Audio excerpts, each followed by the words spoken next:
And here we are, everyone. It is Tuesday night. It is on Twitch. It is Starward Bound here on WebDM. I hope everyone out there is having a good old time because we are about to traverse back into space and see how this adventure will continue. Before we get around to cast and crew, just want to talk about some sponsorships right now. Tabletop Loot. Head on over to tabletoploot.com. You can get 15% off all your dice, mugs, t-shirt action there if you use WebDM15. A simple code gets a simple discount. That's the way we like to keep it here at WebDM, just nice and simple. So, with that out of the way, let's move around to cast and crew, see how everyone's doing, see how everyone feels about where we are. Starting with you, Trey. Oh, I wasn't ready, but okay, here we go. Yeah, man. Hey, I'm just happy to be back again. There's a lot to unpack over what happened last week, man. Dakul, he's behind. He could be behind bars, man. He's framed. I didn't do it. I promise I didn't. But I guess we're gonna find out exactly the depths of if he did it or if he didn't do it, and how our band of pirate-esque crew members can help save his skin. Yeah, so in case you didn't know, I played Dakul, the half-elf Kinsey monk that likes to smoke and paint, and apparently is not fond of dropping the soap. You probably don't want to do that. It's hard to get clean if you drop the soap. Moving on over to Kiana. How are you doing this evening? I am doing pretty good. I am back in my parents' place. It's reading week. I'm back in basically my OG setup since when I started streaming about a year and a half ago, so that's weird. But I'm back here in space with my favorite crew. Our favorite, not a pirate crew. I say that with a question mark at the end of it. Question mark and a raised eyebrow. As E404, everyone's favorite murder robo, also a captain of a ship, also trying to figure out what just happened, because they just saved the queen and now their friend's being arrested. They're very confused.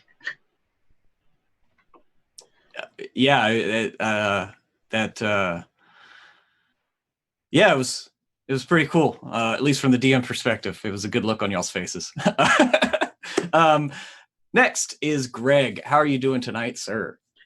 I'm doing well. Tonight I will be playing Elry Tossbottle, decidedly not a pirate, simply an arcane trickster. He has been spending the last week just poring over the law books to make sure that he has his defense of his brother ready.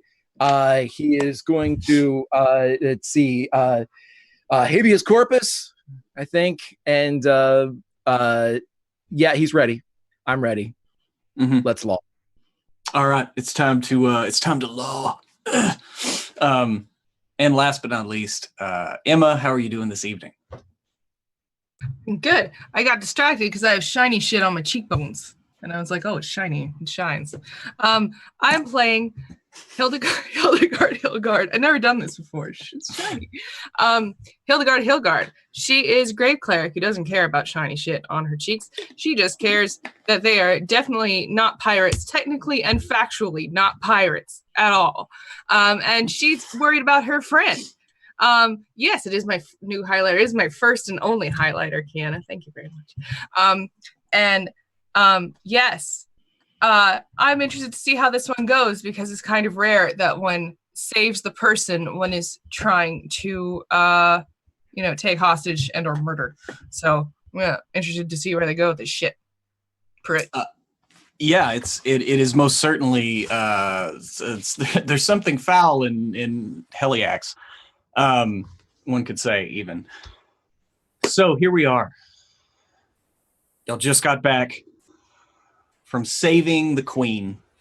Y'all just arrived at the Heliax Sphere and just met the queen. The queen then disappeared. There was a chase through the skies, and you manage through some very cunning actions to save said queen only to return and be accused of her attempted murder and kidnapping. And you stand there in the Queen's wardrobe. There are a few of the Queen's Guard flanking the Master-at-Arms that greeted you originally, Zico. It doesn't require an insight check to see that he has a troubled look on his face as he's carrying out these orders.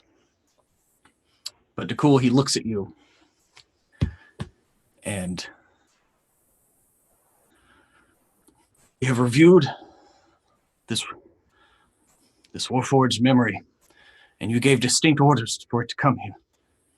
And then it exploded. Do you have any defense that you can offer right now? Hey, this is happening too quickly. How is you think that I would kill the woman who I have just met? This is what you are telling me. This is preposterous.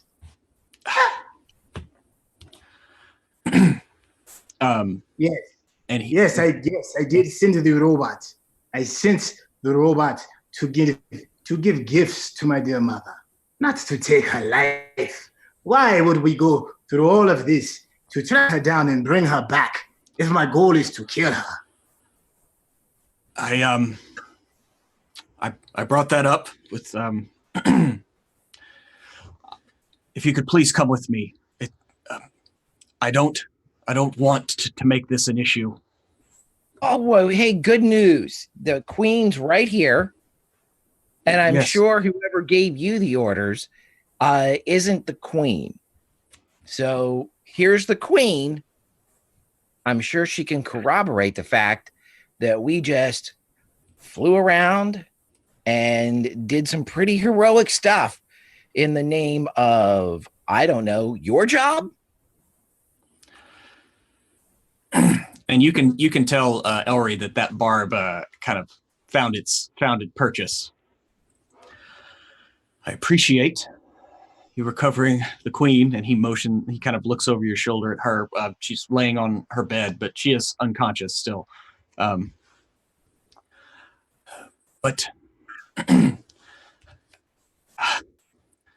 and Dakul, he looks at you with pleading eyes, actually. Like, please, we will sort through this.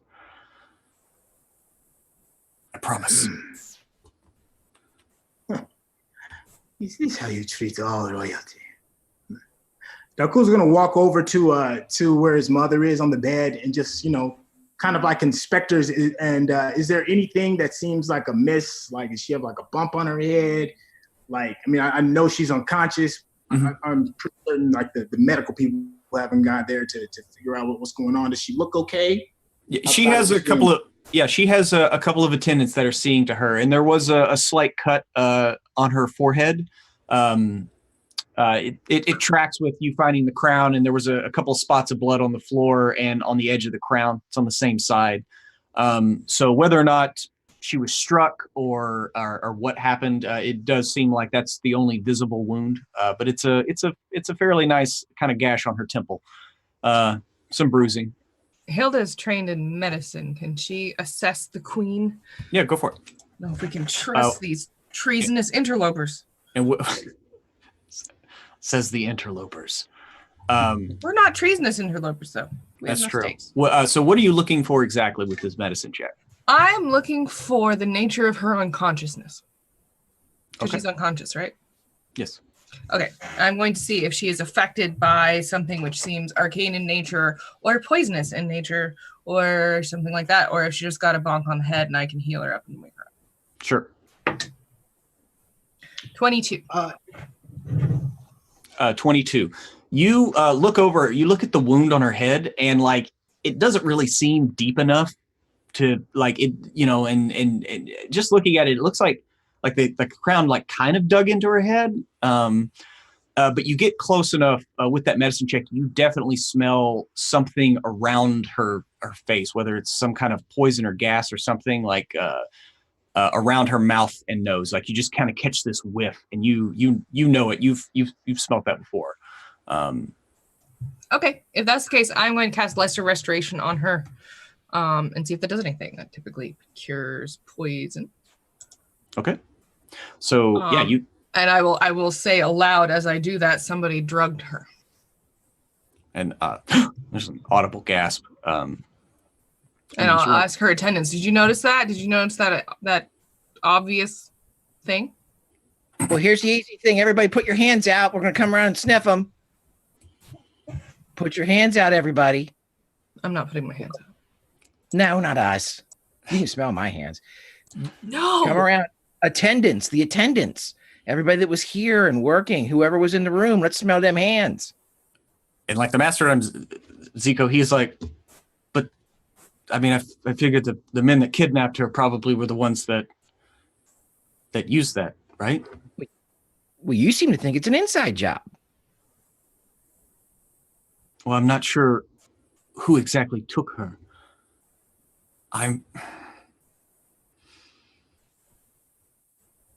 And he kind of mutters something in a language that you don't understand. And the 4 guards that are with him, 2 of them begin to move out, 2 of them hesitate, and then he kind of barks an order, and then the other 2, all 4 of them leave the room. And it is now just him and the queen's 2 attendants in the queen's wardrobe, like bedroom. Did we come back to the room through the window that we jumped out of? Yeah, I thought that's what y'all did, right? Yeah. I'm just making sure. Are the eagles that helped us give chase? Are they still outside of the window? Well, y'all kind of like landed and hopped off, and they all just kind of flew back to wherever it is they, you're not sure. They flew home. Back to the rookery. Dakul's gonna Zico? I forgot his name. Yeah, that's right. Yes. What do you intend to do with me if I decide to give myself up?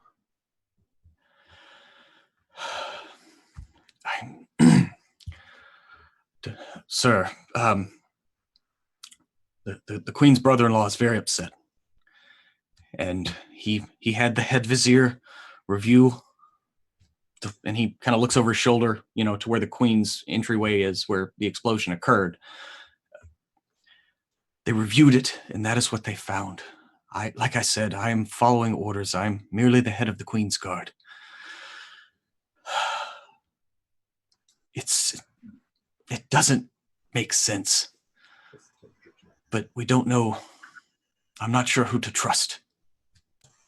Well, how about if I try to get the queen awake again, and we can all trust her? I would appreciate that greatly. Right, I cast Lesser Restoration on her. Okay.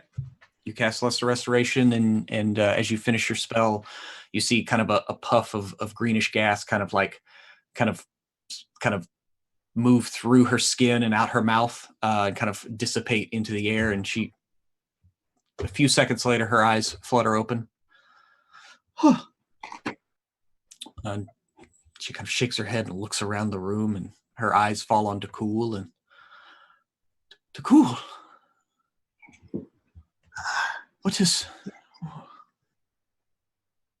occurred? She kind of very shakily sits up. Someone has attempted to take your life, but don't worry. We have saved you, and you are safe now. Who would do such a thing? Do you remember anything? I was going to pick out something to wear, and the glass shattered in, and it was a man. He was on me before I could realize anything, and I don't know, all went black. I remember falling and then waking up here. I didn't see his face. He had a helmet or a hood. I don't know. It was also an explosion. It's just almost at the same time. Is everyone okay? Yes. All but the perpetrators who've tried to take you. We have run into another problem. Your men here have decided that I am the one who has put danger into your life. They want to take me away for this crime. No. And she looks at Zico, and she like waves. She's like, please leave. We must. Why would they think that? Perhaps because I have just arrived and I make an easy scapegoat. Well,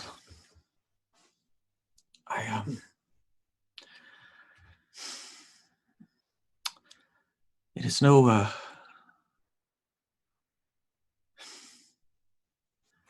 Dakul, I admit I sent you away initially to protect you, but I did not think anyone would be bold enough to move against you or me like this. If you are the reason. Oh God, and perhaps there is more unrest in my city, in my sphere, than even I knew about. Oh, I'm so sorry. I must make myself ready. We need to meet with my court ministers. We need to find out. We need to get to the bottom of this. Dakul, I do not believe that you had anything to do with this. Mother, I would not hurt a single hair upon your head. Who wants to do you harm? Is there a hope? Is it all of this that conspires against you? Well, where can I focus my anger? We are not a perfect society. There are those that speak out in cries of voices of dissent, those that want to rejoin the greater galaxy above before the endeavor is complete. Let's just say that there are those who want unrest, who want to see me deposed, who want a different way, but they have never done anything so brash, so bold, so violent. I swear to you,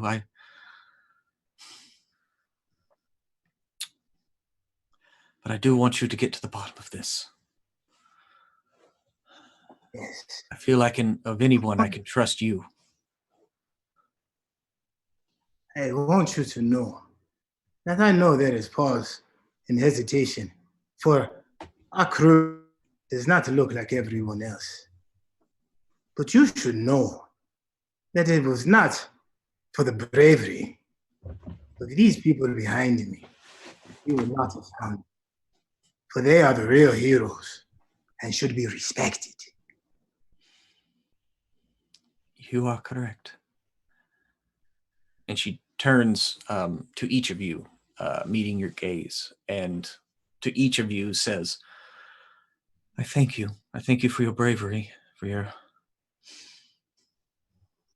I thank you. You have the Queen's favor. Please, I offer you safe passage in this city. Should you have any problem,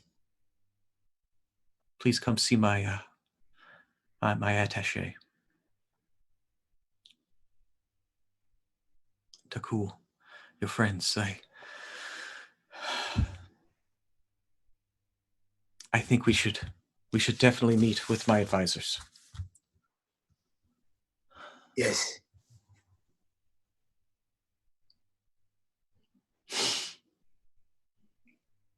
And Dakul's going to offer comfort. You know, he was wise enough to realize when he was too close the last time, but at this moment of seeing her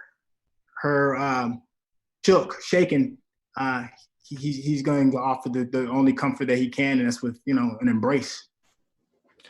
And she returns it fully, and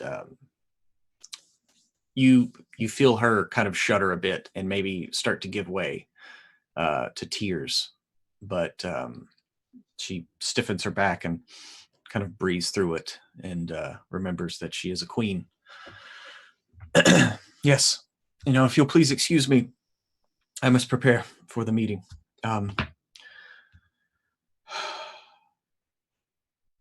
Once again, please, thank you.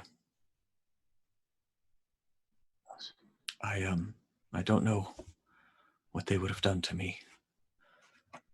I shudder to think. And with that, Zico opens the door and basically offers a hand to lead y'all out.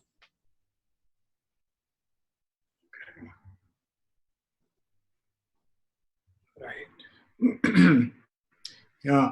Yeah. Upon leaving, of course, Dakul is pissed. So he's looking at Zico and saying, "There needs to be guards by her door around the clock." Yeah, and as you are leaving, multiple guards come inside and flank her door, and there are more guards inside her kind of receiving area and outside down the hallway. They quadrupled the guard on the queen, and I have more eagles patrolling outside just to keep the queen safe. Thank you, Dakul. And he manages to meet your gaze for a second. A meeting has been called within an hour. We will meet in the throne room then. Would you like me to escort you back to your rooms? Is there somewhere else you would like to go?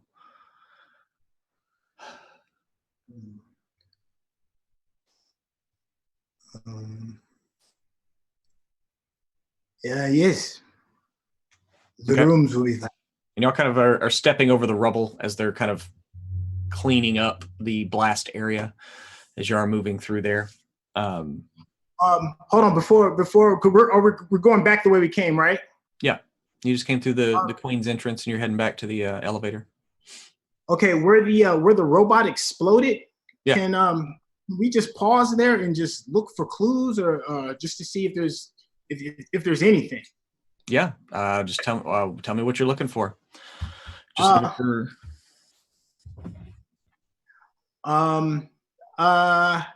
Dakul would ask if there is like a version of like a version of a forensics team per se that's there that could check for any triggers for the explosive charge or anything. Yeah.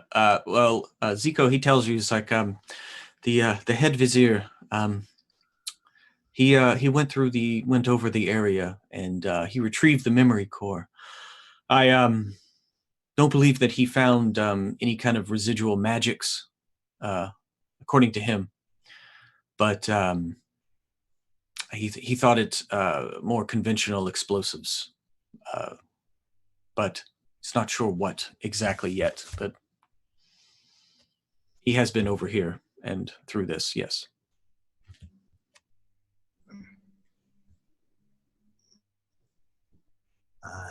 That would be the only thing that Dakul would be curious about. Okay, but did y'all want to investigate this, like search the actual area for anything? Hilda would. Okay. What would you like? She wants to look at like the robot-y wreckage. Okay. With her knowledge of E404s, how E404 works, to see if there's anything like that. But okay. Yeah. Yeah. Give me an investigate. 16. A 16? Yeah. There's not a lot of the upper torso left. There's a kind of a piece of one of the arms that went this way and like a section of the head that's kind of stuck in the ceiling that they pulled out. But it's kind of like the lower half of the body, just under where you know that E has like kind of a storage compartment. It's kind of below that is what's left, and the metal is just twisted and kind of like bent open. It looks like, I mean, this was the source of the blast itself.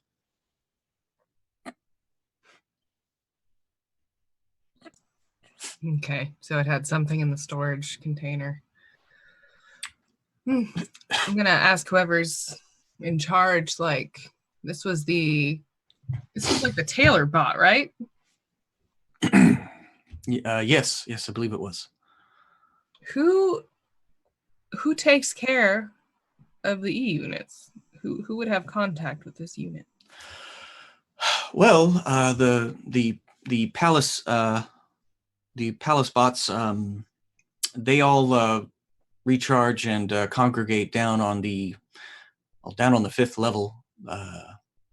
Nobody really controls them. They just sort of do their task that they are put to. Now, the majority of the E units themselves in the sphere are all at the site of construction upon the sphere itself. And you just kind of like, you look out a window and he just kind of looks over to this whole like hemisphere of the sphere itself that is just empty except for a kind of a light sheen of light that you can kind of see. But he just kind of points at some distant factories. They're you almost can't see them with the naked eye, but it's like, those are the foundries where most of them are fixed, serviced, but they mostly stay on the work site to complete the endeavor. How do they feel about that? Well, it's funny you should ask. They are all wholeheartedly behind it. Most of them are our ancestors, in fact. Your ancestors? Yes. I might not be the best person to describe this. Perhaps the vizier, he knows more about it, or you would maybe want to speak to the master builder at the meeting. But yes. Long ago, when the endeavor first began, a way was figured out to increase efficiency, which is for that to bind a departing soul onto the unit itself. Thus, you reincorporate the spirit of the deceased and given them new life. Then they can more efficiently and freely work. And at the end of the endeavor, then they are released onto their next phase. Are there any bots around here right now? Right now, no. You are just kind of, you're outside the Queen's area here with the explosion and everything, but no, there's no E units around. E's gonna scan, or not E. I'm not E. That's not my character at all. It's your character. Hilda's going to scurry out until she finds some E units. And then she is going to she's gonna cast Eyes of the Grave. Okay. And see if she can detect their souls inside their Cybermen bodies.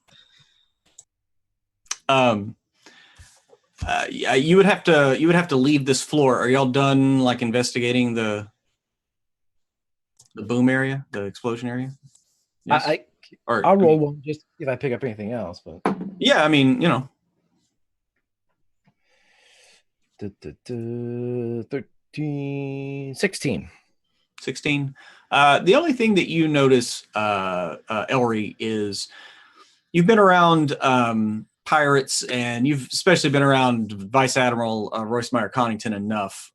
You detect like hints of like maybe like not gunpowder, but not gunpowder, like in that same vein, but it's not. It's similar, but there's something else there. It's a new version of an old familiar smell. Okay. Here's one of those moments, Pruitt. I would like to send up Puff Puff Give Give and Left Hand Side to form a triangulation pattern above the palace. Okay. Because of their ability to sense and communicate telepathically, that is also message. The spell message would be able to be intercepted. I want to send them up, and they're going to act as my eyes in the sky and my spies in the mind. If they hear any kind of weird conversation, and I'm sure every conversation's weird to them, but anything that involves the queen or us, I want Puff Puff Give Give and Left Hand Side to tell me about it. And then we will also set up a chain so we can telephone it from like Give Give to Left Hand Side to Puff Puff to me, so I can broaden my net. And that's all I'm doing right now. All right. I love it. Hey, Prue, I know one of the Eagle guys broke out, and he never caught, because I know some of the mechanical Eagle guys gave chase. Yeah. Do we? So about this time, the rest of the guards return, and Zico is informed that the remaining Eagle Rider did escape. They lost him in kind of the lowlands. He abandoned his eagle, and there are cave systems just outside the city. So they just report that they lost him. And the other guy that he blew to shit, does he like evaporate from the explosion, or was there a body around? Wait, did he vaporize someone, or I thought he fell? No, that's what it was. He shot the building. I'm sorry, it wasn't the building. It wasn't the person. It was the building. Yeah, the other person. Were they able to retrieve his body? Yeah, no, they found his body. I mean, he kind of splatted a bit, but yeah, they did recover a body. Okay. I have one more question for you. Oh, what's up? Yeah. Oh, I guess that's for you too. I'm sorry. Well, the mechanical birds that helped us give chase. Is this type of technology available to all of the citizens here, or is it only specific for the Queen's Guard? Well, the Queen's Guard has a flight. Also, the military itself has several wings. Come on. Only a few civilians have access to the Eagles. Yes. I was asking to know if there was one central location where they are rooted or where they are built. Well, they are built at the foundries alongside our Warforged. They are, of similar operating systems, not as complex as the Warforged, of course, but they are constructs. But they do, one thing they are very peculiar about is they will only bond with one rider until he is dead. They have been known to take on other riders, but and all of this is at the forge, correct?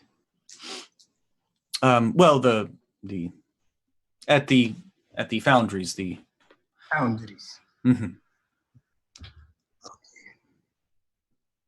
Okay. The forge itself is that is quite another matter altogether.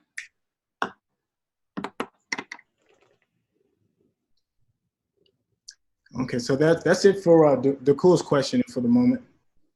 Okay.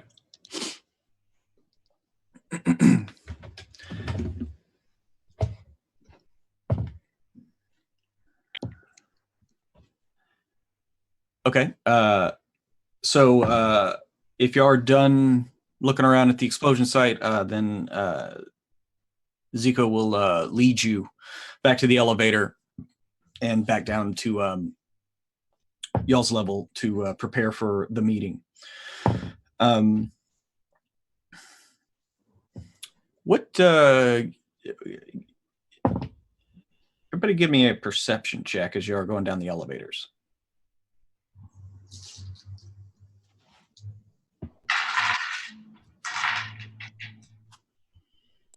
25. 12. 17. 18. Okay, Hilda, you managed to. You're just kind of like looking and out the window over the city as the elevator is going down, and it's a breathtaking view. But you can see the increased patrols of eagles, like kind of just making lazy circuits around the palace tower itself. But you kind of in the distance and like up high, you're not really sure. You spot like maybe an eagle or something kind of swirling, but it looks like it's watching y'all, you think. And then it kind of, you see it for a second, and then it kind of disappears into the sun as you're like looking up, and it's, it was basically using the sun to hide in. But you just see it for a second, but you're pretty sure that this thing was like turning its head as it was flying, just kind of making loops. But it just kind of dips out of the sun, and you're just kind of like, ugh. Because like I said, when y'all first got here, it's one thing is like, it's very bright here. There's a luminosity that almost hurts, even Elry and Hilda. It's pretty much hell on Dakul. I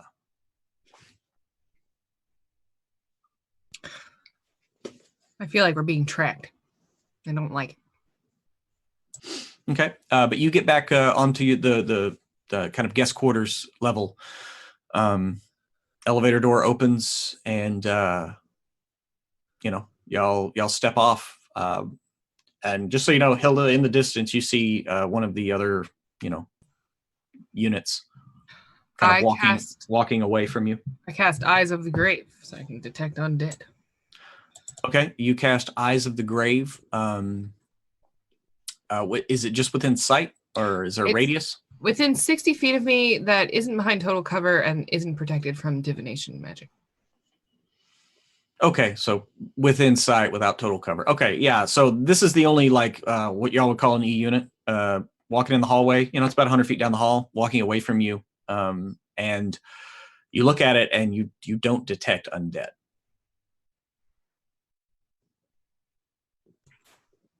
That's weird. I mean, I guess that's okay. That's good. These things aren't undead, but they're still dead. Do you say that out loud? Yes. Okay. Do. Oh, well, and Zico kind of does interject at that point. He's like, well, I mean, I don't think most of the palace bots are not, they don't have someone bound on them. It's mostly at the site itself. Why do they require somebody to be bound to them? To do what is doubtlessly the worst work you can do. I can't tell you. The endeavor started like 300 years ago. I wasn't privy to the original intent. I just know that there were people that wanted to continue to help, and it would, like I said, it would increase efficiency, and it would give longevity and continuity to the project. And people could still help even after they perish. Where do you get all these E units anyway? Is it just your ancestors made them and now they're here? We built them. We used to trade with other spheres. They had the technology. We had. Then he kind of he just motions around, like most of the walls, the floor. This is all metal. It's it's all very fine metal, and you're pretty sure everything here is made of adamantine. And he's like, we had the technology, but we couldn't replicate their spark of life. We couldn't give our bots the will to do. We can program them to do simple things like the tailor, the barber, but in order to take that next step, we had to bind them.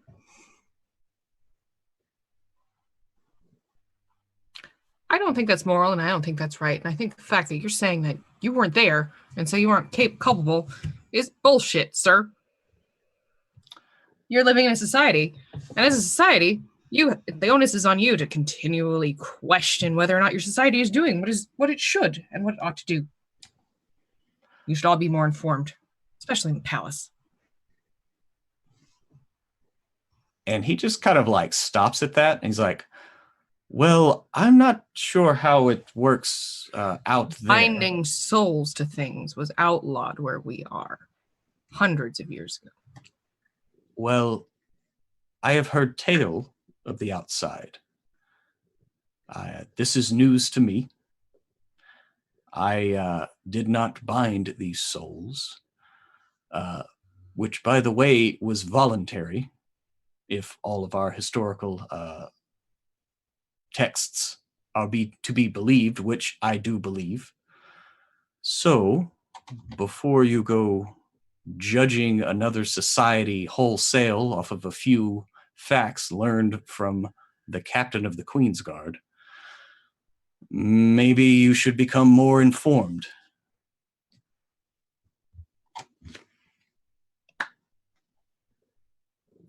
Speaking of information, has there ever been an attempt on the Queen's life before today? No, there has not. We have had our share of troubles over the years.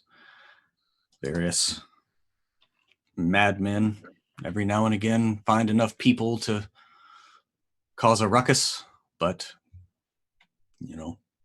nothing ever this big.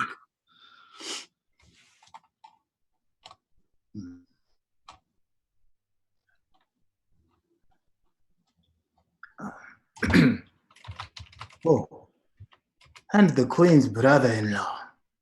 Something about him rubs me the wrong way. What is the relationship between him and the Queen like? I think it's perfectly platonic and amiable.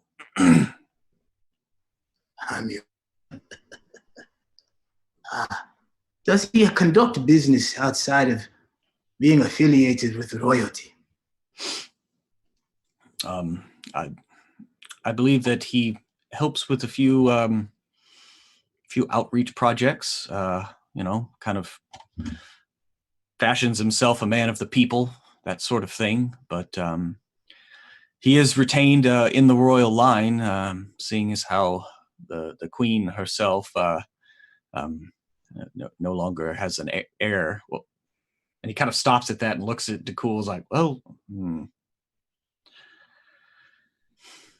yes, well, there's a lot we'll have to iron out, isn't it? But yes, he and his family are kept because they are technically in line for the throne. His family. Is this a large family? Oh, it's just the Queen's brother-in-law, and he has a son and a daughter. The son is named Curry, and the daughter is Olia. Will they be at the meeting as well? I don't believe so. I believe it is just for ministers only, and the Queen, and y'all, of course.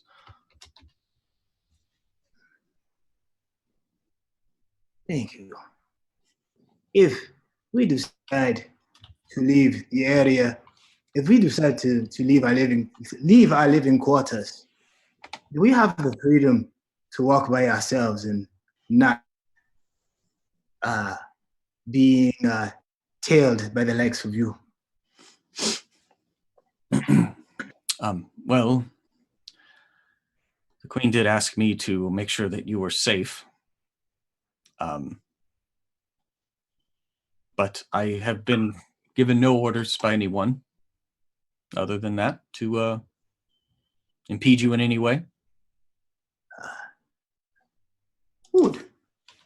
Do you have the power to summon some of those eagles so that we may enjoy everything that this beautiful community provides? Well, I could summon some of my men. And you could ride on them. They are very finicky around new people. So, but if you would like to do that now? Dakul's gonna, of course, look at Commandant. I am quite curious about this Foundry. Maybe we should investigate before the meeting. Oh, okay. If you would like to investigate before the meeting, then that could be done. We'll just say the meeting's in the afternoon because it's kind of far away. So, but I don't want to interrupt your train of thought. Okay. Then yes, quickly, sir.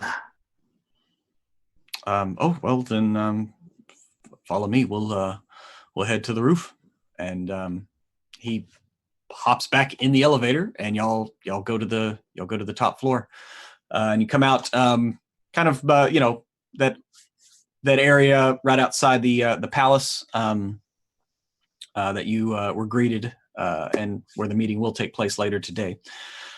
And he kind of goes out and walks over to the edge where there's kind of a little stand with not really sure. It looks like a little horn-shaped device. And he kind of pulls it off and puts it up to his head and mutters some stuff in there, hangs it back up, and walks back over to you. Edward, give me a perception check.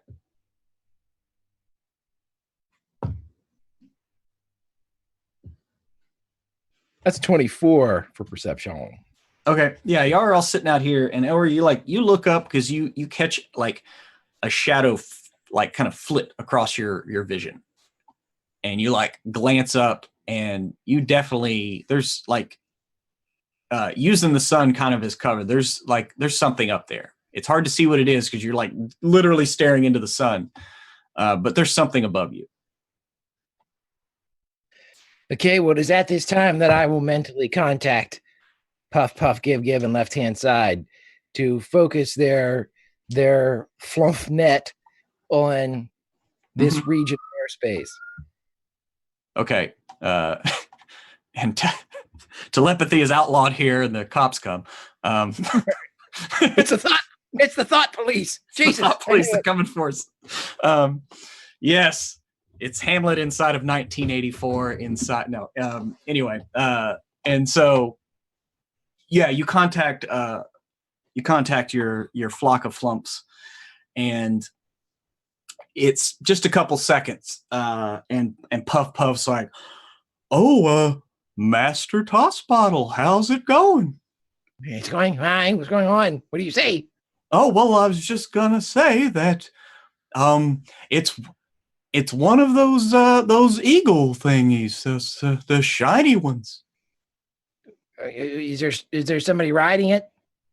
No, I don't see anyone riding it at all. Okay, keep your eyes open. Puff, Puff. What will do, sir? Back to surveilling. I love my fucking flock of flumps. I'm sorry. I do too. Okay. And so it's a few minutes, and a couple of eagles show up with riders, and another eagle shows up alongside it, and Zico, he hops on one, and he kind of like looks over and he says something to one of his men that just showed up, because now there are three eagles, and they're like, I don't know, I don't know where he is, and then another guard comes running up on foot. And Elry, you recognize this guy, this guard that's coming up running on foot, and he talks to Zico, the Queen's Guard, and it's like, you won't, I don't. And Zico like turns and like looks right at you, Elry. He's like, Mr. Tossbottle, is it? Lord Toshbottle, yes. Sorry, my pardons, Lord Tossbottle.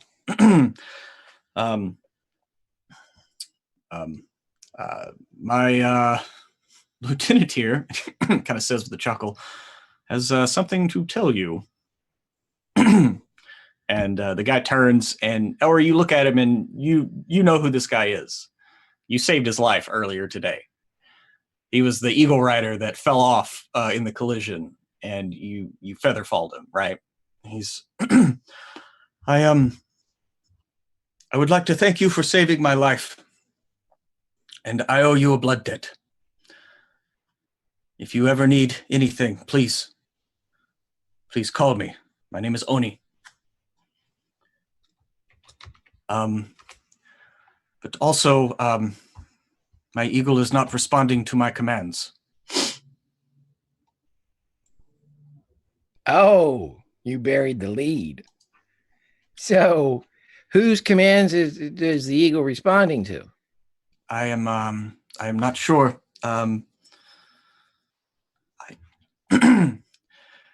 If you were to give a sharp double whistle, and you can tell him like he's like kind of angry, but also just like, if you give a sharp double whistle, he might respond to you. Elry will do the sharp double whistle, but he will also scream, "Airwolf to me!" just to see. Maybe that. Maybe. Okay. Yeah. You kind of give a quick double whistle, and that shadow that kind of flit across your vision, Elry, becomes much larger, much faster, and like everyone like looks up, and there is an eagle like in full dive, coming like right at y'all. What do y'all do? Do you do anything? Do you react?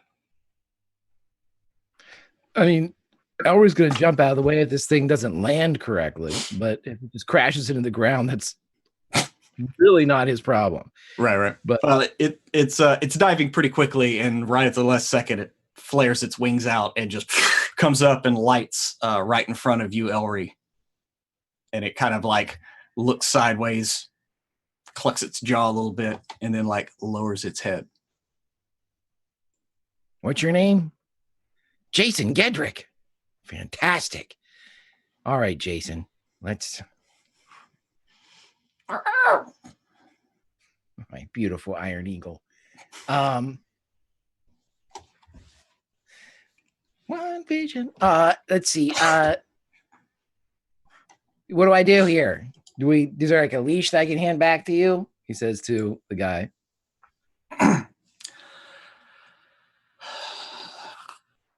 I am not sure. This has never happened. They usually only bond with one rider.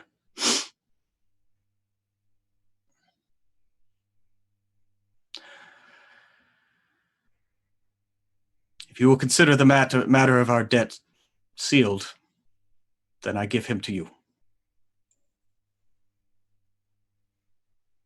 Not a huge fan of pets, with a bit of a side eye towards both Dakul and Hilda. This is a pretty big bird, and we got a big ship. We don't. what'll happen to you? Are you out of the core now? Did you lose your wings or what? I will have to get another eagle. It has been a good mount. It is fast and responsive. All right. Well, I mean, I appreciate it. I've got puff puff give give in left hand side though. Or maybe not as fast, or even a tenth as fast, but by God, they're persistent. I tell you what.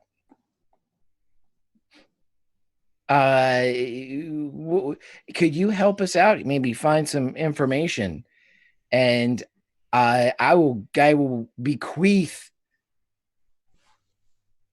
Jason Gedrick back to you, and you can owe me 2 life debts, blood debt, whatever. What information do you require? The scuttlebutt. You can whisper it into my ear. You can just tell me. In fact, here's what we'll do. I'm going to send you a message telepathically, and he cuts over the message. Draw a circle with your hand if you're pretty sure it was the brother-in-law that tried to get the mother, the queen killed, or just do a delete sign with your left hand if you think it's somebody else.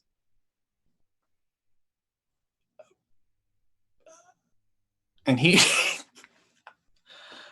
I'm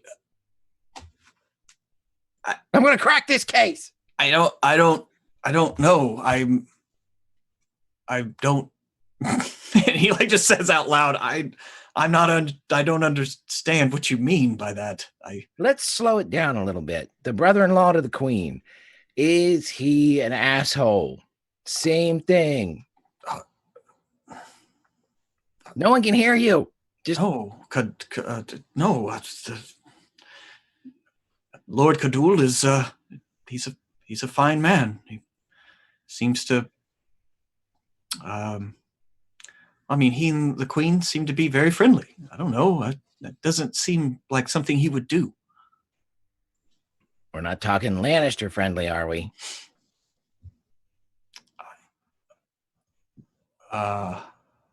Oh, wait. That's my question. Circle, yes. Delete, something else. I don't know what you mean. I don't. Do they take dinners by themselves? Do they take breakfast by themselves?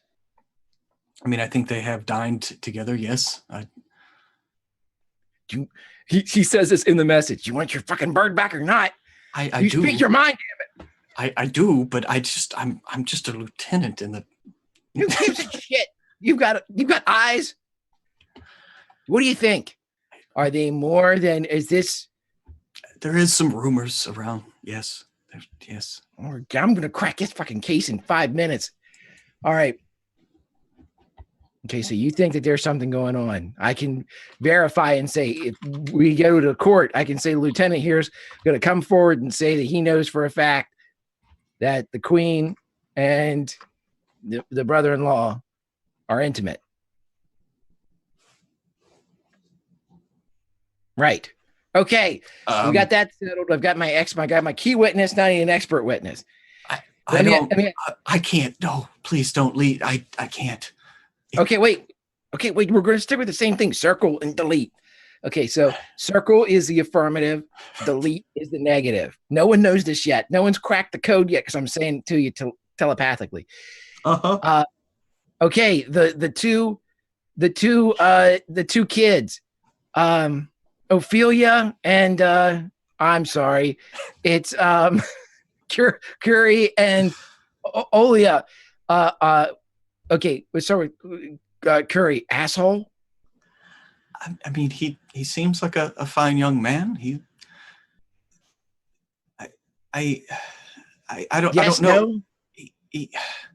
He's very ambitious. He takes lots of trips out in and amongst the people. He bolsters the everyone working on the Endeavor. He likes to go out there. He doesn't. I don't really see him around the palace as much. Is he pro re-inclusion with the universe? I believe that he does support. He supports the risers. Yes, that we should go ahead and return before the completion of the endeavor. Yes. And his sister. She's 4. What is she? 4 as well. No, Asshole no, or no. not? No. She's 4 years old. I don't know. She's probably in her room playing. Oh, damn it! It's probably her. Okay. She's actually a halfling. No. Right. Damn it! I knew it. All right. All right. Well, thank you for your allegiance. The bird is yours. Okay. He walks over to it, and it like kind of like buffets its wings a little bit and like kind of pushes him out of the way and scuttles back up to you, Elry.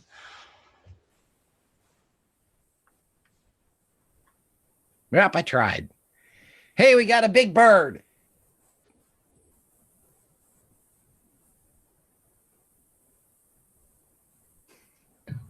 What are you gonna name it, Elry? Jason Gedrick. Oh, right, Jason Gedrick. Nice. Nice to meet you, Jason Gedrick. I was going to go with Chappie Sinclair. But that just seemed crazy. You don't want to name it Chappie? Chappie! It just seems like that just seems like dooming the bird if you named it Chappie. I want you to climb. And put this tape on. Right. Okay. Yeah, we'll go with, you know what? Louis Gossett Jr. It's Chappie Sinclair. That's the name of the bird. We're going with Chappie. All right. That's amazing. I'm so glad I did not do what I originally was going to do. Anyway. So yeah, so Chappie is just kind of sitting there, craned its neck down. There's a saddle, kind of built into its back, just a place to sit. Little stirrups, that have adjusted themselves to a shorter leg span. All right, everybody. I'm deep into this case. I've got my eyes in the sky. I got Chappie here. I've got some information. Mm-hmm. I've got a blood debt I can cash in at literally any time. Mm-hmm. What are the rest of you doing? It's kind of embarrassing for the rest of you. I'm wondering what happened to Sweet Pea and Lord Coddington. They're all dead. Oh no. They were. I mean, they were given other quarters. And the Zico's like they're still in their quarters. We had locked them there before the Queen was before you brought the Queen back, and since we have apologized and they're being made comfortable. Would you like to go to the Foundry? Yes. Okay. So he offers like a hand to one of you to hop on the. There's 3 eagles there with Zico and 2 of his men, and then there's Elry's and there's Elry on Chappie. So however y'all want to disperse.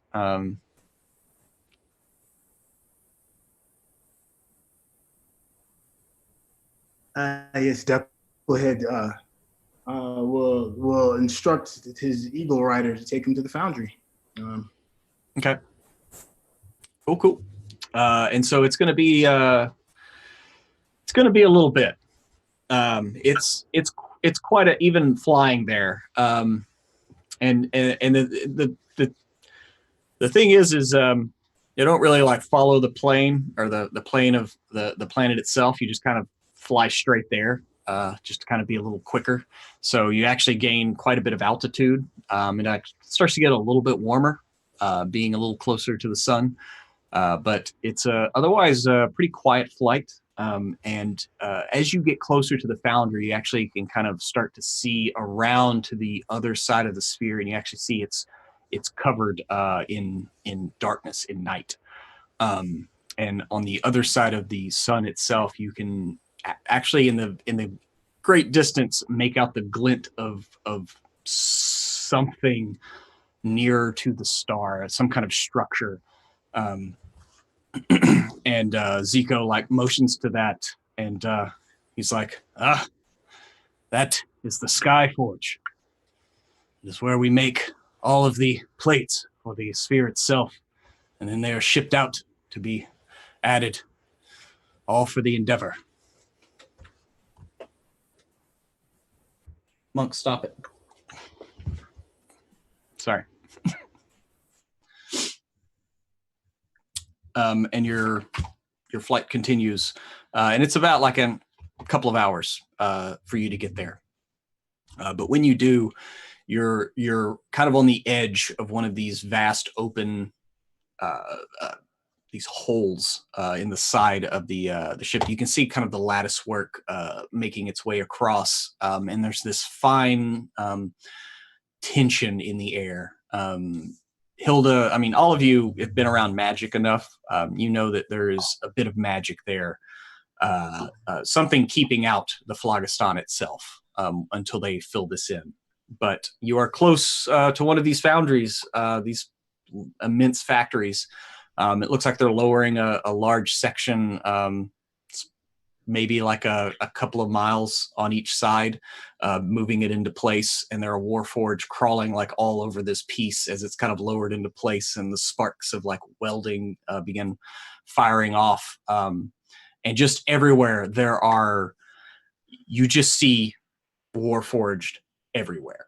They're walking to and fro. They're taking, it looks like more of these little like arc welder devices, kind of large like welding devices.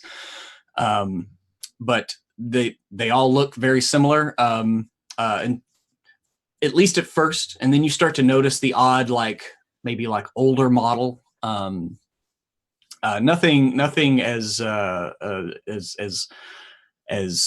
classic as E404, and pretty quickly you actually start drawing like attention, as y'all land and begin just kind of walking around outside of this flat open area, and so you land there, and there's one of the large factories there. So Zico hops off of his mount. He's like, where would you like to go first?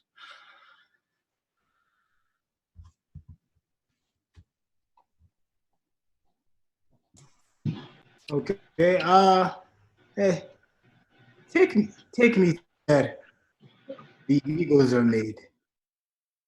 Oh yes, and he motions over. There are multiple buildings, kind of in this immense complex, and he motions, not too far away. There's a kind of a smaller one, and you see like the symbol, like this eagle symbol on the front of it, and they head over there. Just a minute or two walk, and as you make your way, E44, you continue to draw like stairs from the other units that are walking around carrying like these large pieces of like rebar and various bits of construction to and fro, but Yeah, he doesn't think that it's malicious or like weird in any way. They just kind of and some of them kind of like wave back. They're like yeah, they're just like they have never been surrounded by other warforged, and they're just taken in the sight of being part of the majority here for once. Yeah, that's another thing that you notice. Other than your compatriots and the 3 guards you're with, Zico and his 2 men, you don't actually see any other like flesh beings. Yeah, it's like literally nothing but warforged as far as you can see. Can Hilda cast Eyes of the Grave here? Yep. You cast Eyes of the Grave. Yep, they're just kind of taking it all in. Cool. So you cast Eyes of the Grave. Is there any save or anything for that, or just it works? It just works. Okay, cool. Yeah, you look around and what's the range? 60 feet? Yes. Okay. All of the Warforged that you see within 60 feet of you, it's the damn weirdest reading you've ever gotten with this spell. It's almost like a ghost, but it's not a ghost. It's you would hazard to even call it undead. There's something there. Oh, in all of them, there is something radiating. Normally, when you see, an undead presence with this spell, it would be like radiating, kind of like a noxious green energy or something. And this, it's radiating energy, but it's kind of like kind of a light, like a light blue, But it's you're seeing something, and you did not see it in the unit back at the palace. Right. All right, so just gonna look around and I look at E404 and I don't see the same thing on E404 at all. Yeah. Nope. Not at all. But there is definitely some kind of presence radiating from the core of each one of these units that are within range. Doesn't seem right to me. What doesn't seem right to you? They've all got, it's not exactly like they're undead, but there's something there. There's something inside each of these.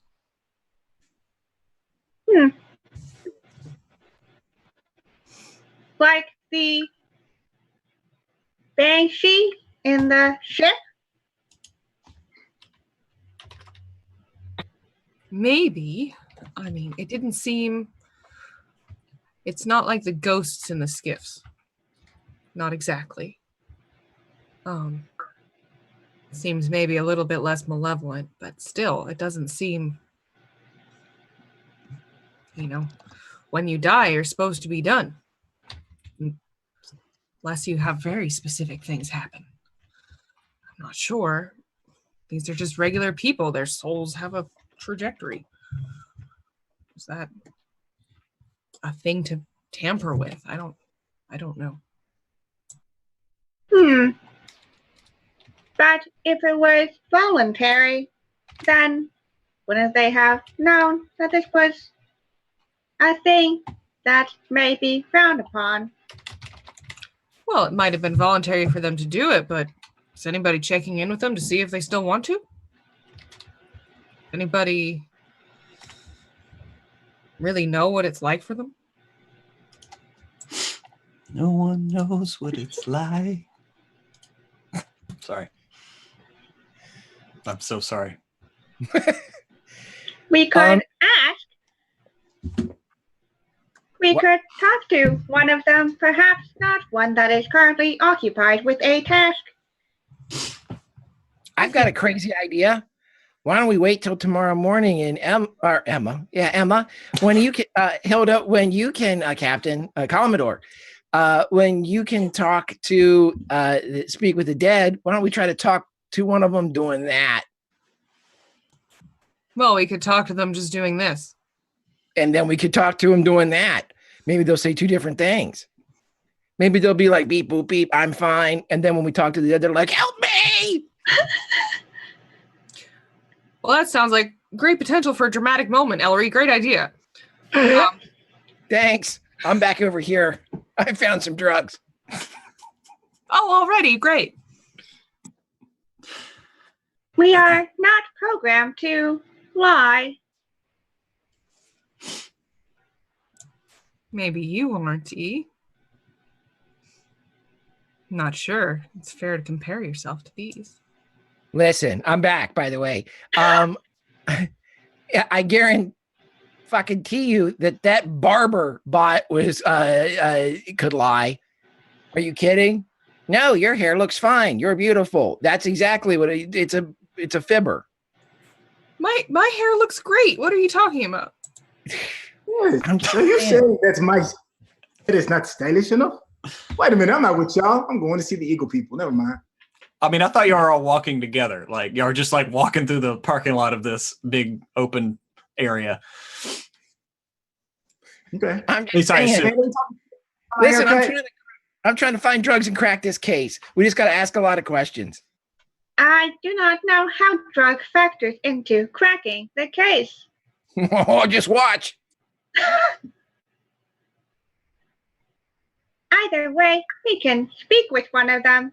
Perhaps also see if there is a way for whether the explosion would have had to have been tampered with, or whether that is a function that these advanced units have.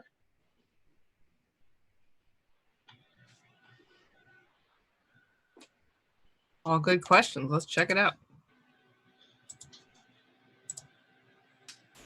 Okay. So you are approaching the factory where the Eagles are. There are more units, just like I said. Think of this like this is like an active construction site, So they're constantly like staging areas for different pieces of equipment, building materials, things like that. And there are units everywhere. Like, if you closed your eyes and threw something, you would hit an E unit right now. So if you want to talk to someone, by all means. Otherwise, we're walking in the factory. Yes. Zeke is still with us, correct?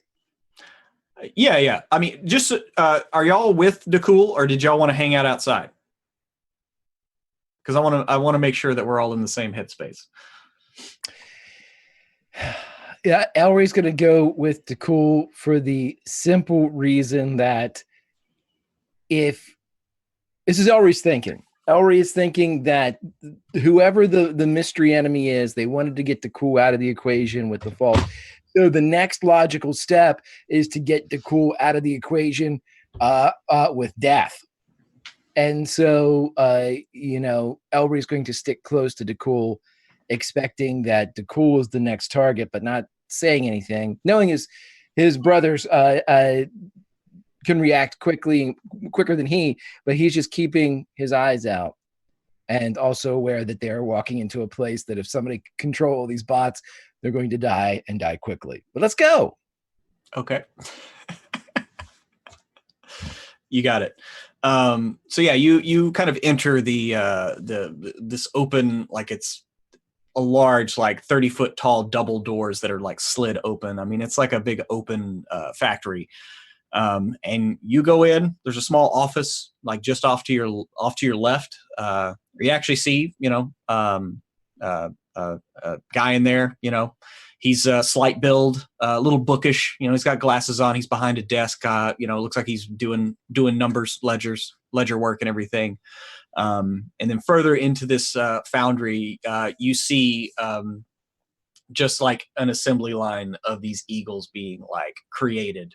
And there are, it is a completely automated process as you watch, various pieces of the wings snap together and put together and then snapped onto the body, onto the chassis, as it kind of moves through this assembly line. And at the end, you see eagles kind of being stored off to deeper into the foundry off to the right.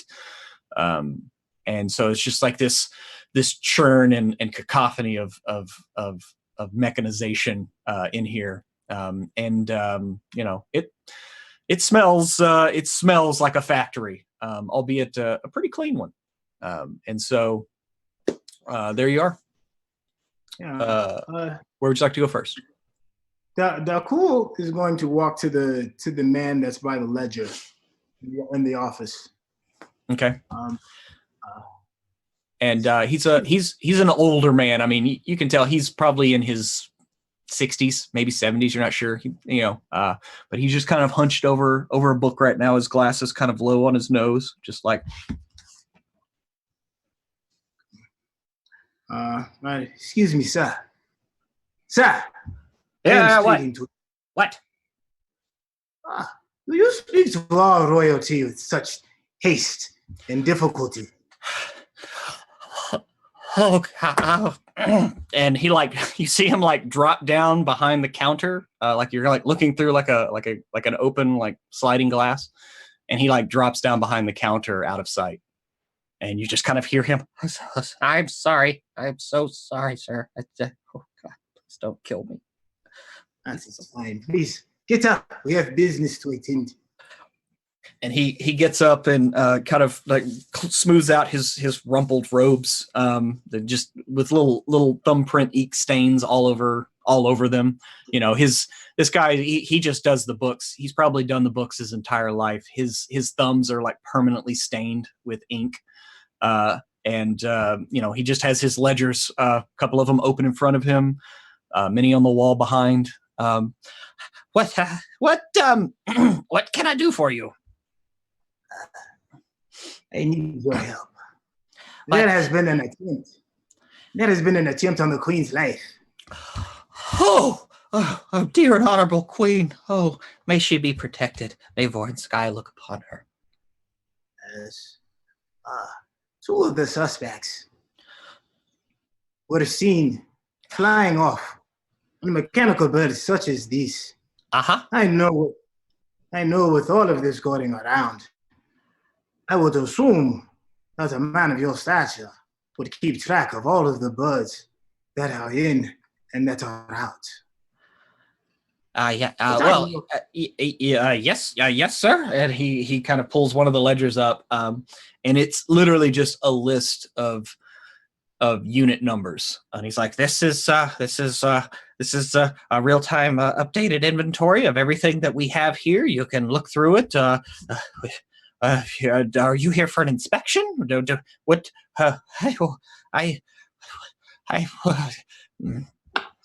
Control yourself. Control. Yes, Your Majesty. Well, how can I best serve you? The attack happened a few hours ago. I'm just guessing, maybe 4 or 5 hours ago? Is about when that attack happened? No, it's been about 3 or 4 hours. It took you all a couple hours to get here. So the attack happened about 2 hours ago. Oh. I am looking for anything that does not match up in your ledger for when two birds who may have not shown up, and who were the riders that were responsible for those birds. Well, let's go to the inventory. We haven't had a shipment go out yet today. It's and he kind of looks up at a mechanized device you kind of see on the wall that has these different symbols on it, and there's these weird levers on this. It's like, oh yeah, it's been a few hours. We won't have a shipment go out soon, so everything should be out in the floor, ready to go. We can go inspect them, but that's only the only functional eagles that we do have. Look in your book and let's just go check these shipments out and see what is missing. When a rider comes in to grab one of these machines, must they sign their name before they leave with it? Oh well, I mean, this is just where they are made. I mean, they go to a kind of a staging rookery before they're dispersed between military, Queen's Guard. They're dispensed outside. So I mean, if they got it from here, I mean, it would have been theft. But we haven't had any reports of that, and so I'm shocked, is what I am. Shocked. Yeah, can we insight check this guy? Yeah, you can insight check the guy. 20. You see beads of sweat on his brow. Yeah, it's 18 from there.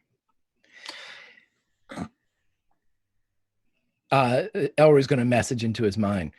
You're lying.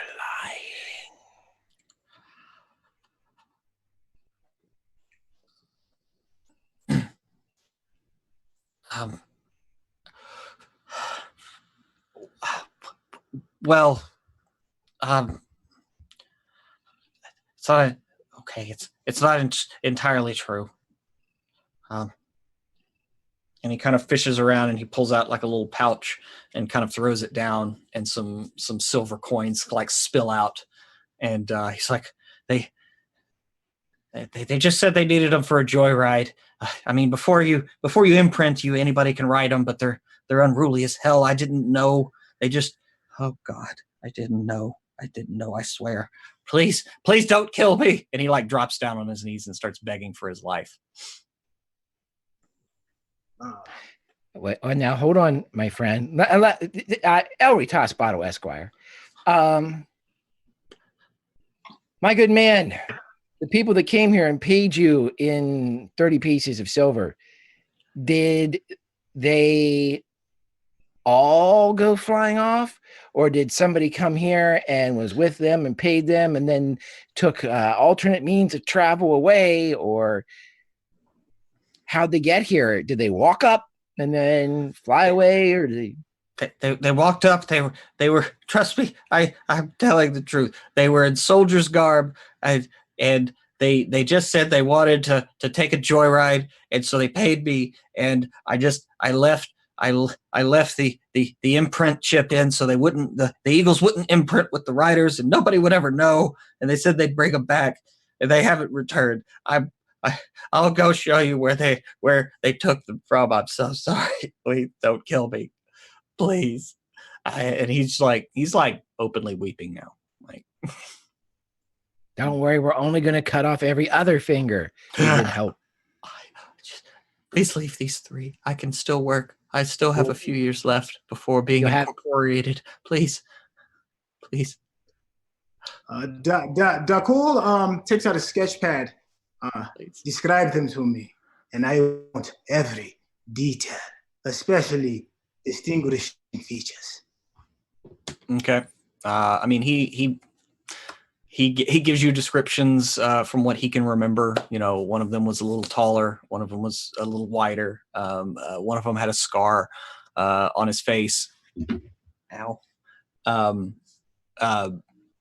And you know, he gives you as general of a description as he can. Hang on, let me roll for his memory.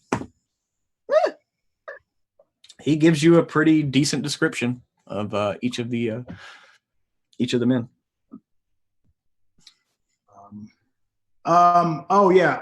Sorry, one more thing. So this is where the birds are imprinted. No. They're imprinted with when they are chosen by their riders.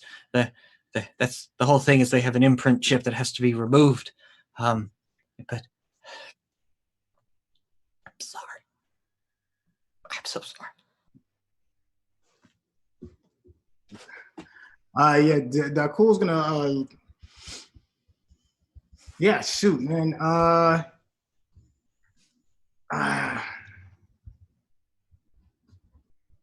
For me for the moment.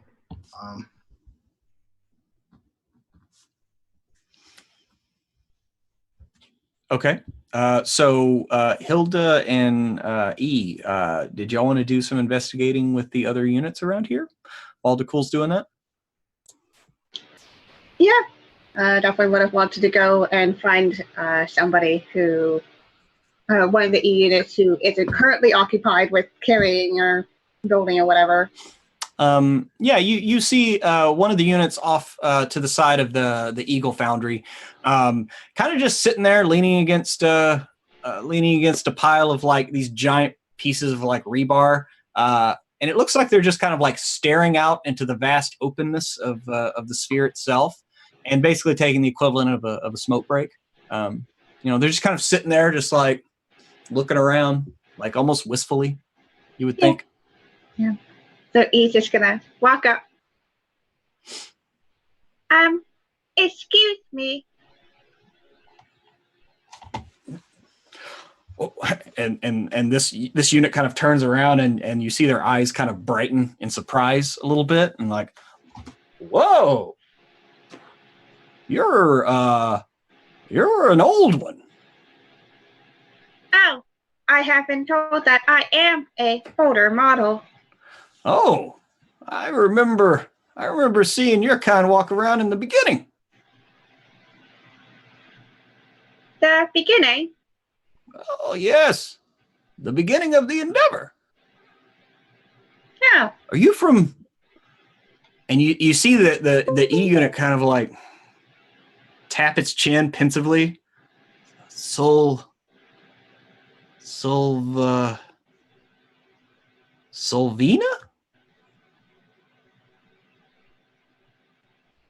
Does that ring a bell?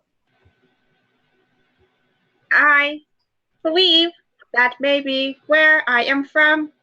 I do not remember directly, however. Yeah, that's the sphere we traded with. Mighty industrious people. They created a lot of great things. I wonder if they made it. What can I do for you? As the unit kind of like shakes off like that, like literally just kind of like trailed off for a second, and then its head kind of snaps back to attention. What? I'm sorry. What can I do for you? What do I call you? Oh, my name is E404, and this is my friend Commodore Hildegard Hilgard.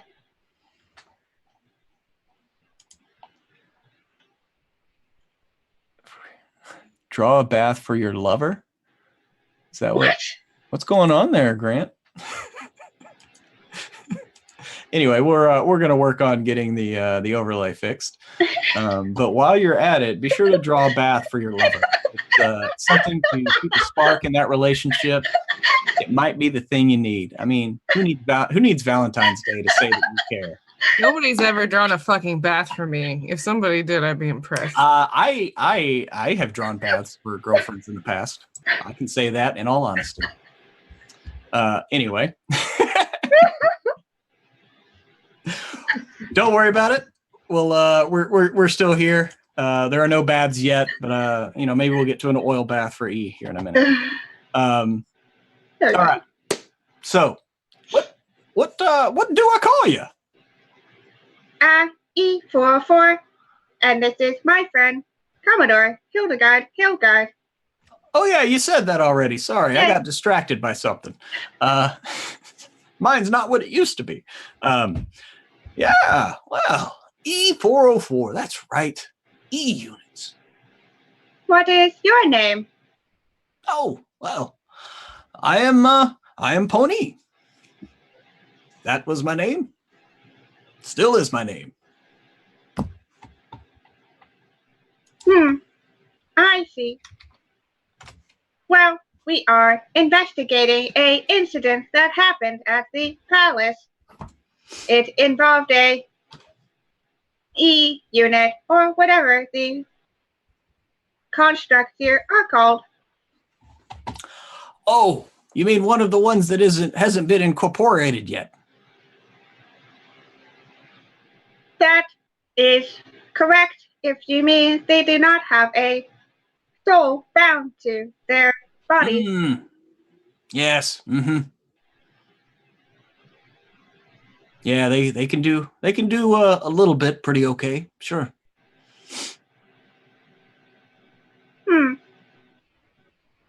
He kind of like tilts their head at the tone shift a little, just like, but what seems to be troubling you? Well, one of these units exploded. Oh. You hear like what would be a gasp, but it's just kind of like a weird noise that comes out. Exploded. Wow, that is damned unfortunate. What? Hope nobody was hurt. I believe there were no casualties. There may have been some injuries, though. Either way, I was wondering, since I am a older unit and I do not understand the build of the more recent ones, whether that is an unusual circumstance or experience to happen. Well, not that I know of. I mean, I've been around for quite a while, almost since the beginning. I remember before the Heliac sphere descended. It wow, 2.5 centuries. It's been a long time. But anyway, sorry, I didn't mean to trail off there. Yes, no, that's normal. I mean, we traded for yeah, I'm pretty sure you're from Sylvina, right? Well, You if look like you're from Sylvina. I only say that because you look just like their E units, but we weren't able to duplicate their level of their precise nature of consciousness. So the best we can do are basically constructs, automaton. I mean, they can do a few functions, but they require constant upgrading, upkeep, constantly giving new orders. hmm, I see. So I suppose the more pertinent question is whether someone would have had to tamper with the E unit to cause it to explode, or whether that is a function that is programmed into them by some form of self-destruct. Oh well, I've never. Ooh, I don't know that I would have agreed to this if I knew that these things could self-destruct. But I've never heard of it. I mean, I suppose it could have been tampered with if it was truly just if it was one of the constructs. Um, so, damn it, Greg. Um, so yes, that's peculiar. I mean, you'd have to know how these things work. And it kind of like thumps on their chest a little bit. But I mean, there are those that do know.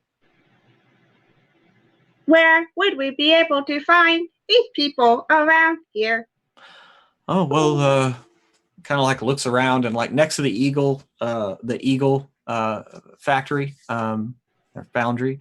There's multiple. It's like, well, I mean, there's technicians in each one of these that do some some repair work whenever we get injured during the endeavor. And I mean, I know that there's a few back at the palace to help with those bots. I mean, they break down more often than we do. So I mean, I'm not sure exactly, but and of course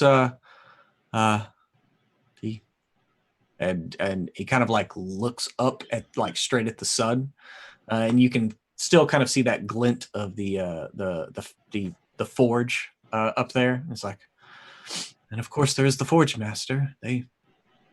She knows the ins and outs of these units.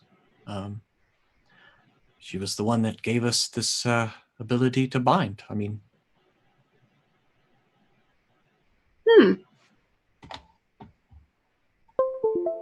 Is there any way to access the Forge Master?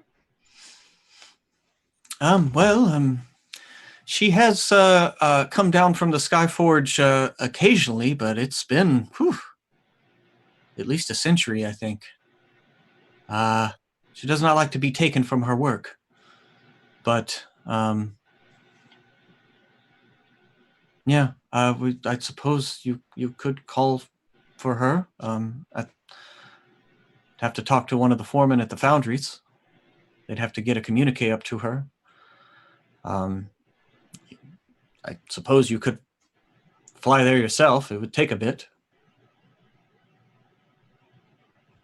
He will nod. I mean, usually people don't go to the forge though without permission. I mean, it's pretty locked down up there. They don't like a lot. They don't like tourists. There's good work happening there.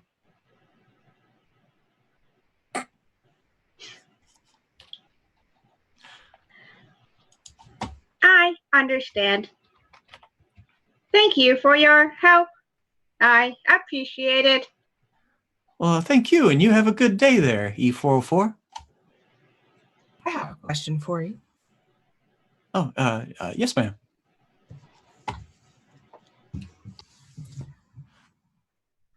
How does your mind deal with the fact that your body is no longer flesh? It was rough in the beginning.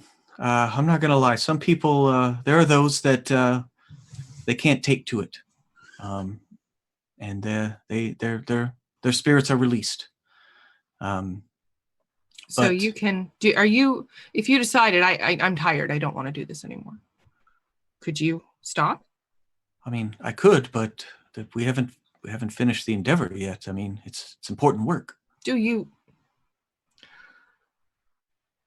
you have friendships? Do you fall in love? Do you miss what it is to eat and feel the breeze and take rest? And I mean, I don't know how to answer that. I mean, I lived 75 years. They were good. I raised a family. Fell in love twice. I bounced kids on my knee. I went to weddings. I went to funerals more than I care to. And that was 250 years ago. So the ability not to eat anymore or feel the breeze on my face, I don't know. I felt that. I remember it. But I'm glad I can still contribute meaningfully to the endeavor. And I think that that's how most people feel around here. why do you have to get this done? There are so many places you could go. Why is this so important? We have to protect ourselves. You weren't there. From what? You didn't see what happened to our sphere. You didn't watch it shatter around us. You didn't watch 2 planets in your system be torn asunder. You didn't see millions die. I did. And we decided to do something about it. Who did that? It was the Beholders. It was the first interspherical war. Everybody, y'all do know about that out there, right? That did happen. Yes. Yes. Well, we were like many that were unlucky, spheres that were destroyed, rent asunder. We just had the technology, we had the wherewithal, but most importantly, and he kind of thumps on his chest, we had the material to do something about it. And that we did. We built this so that no one could take from us ever again.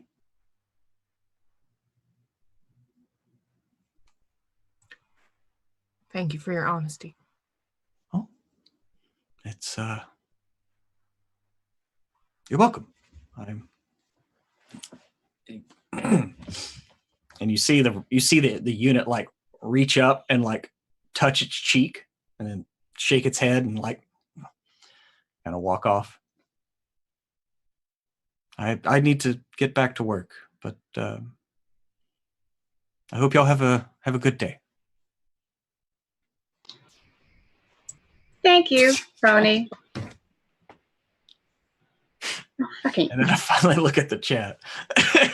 Anyway, Gotcha. Greg, damn it. All right. E, were you going to say something there? I was just saying thank you. Well, that was enlightening, but I believe we need to follow some more leads. I think you're right, E. It makes a little more sense, but I still don't like it. These people are fundamentally selfish.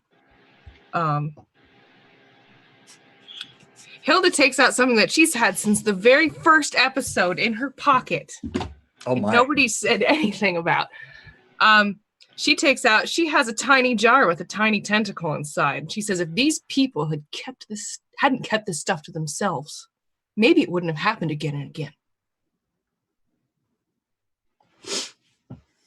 And then she puts it back in her pocket.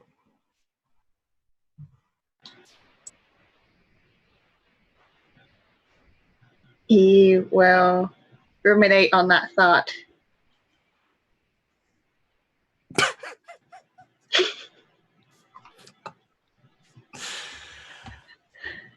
And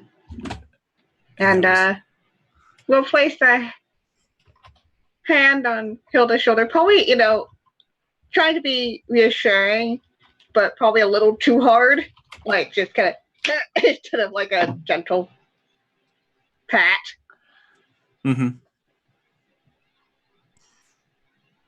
Hilda pats your hand and then takes out her little flask, like, oh my god.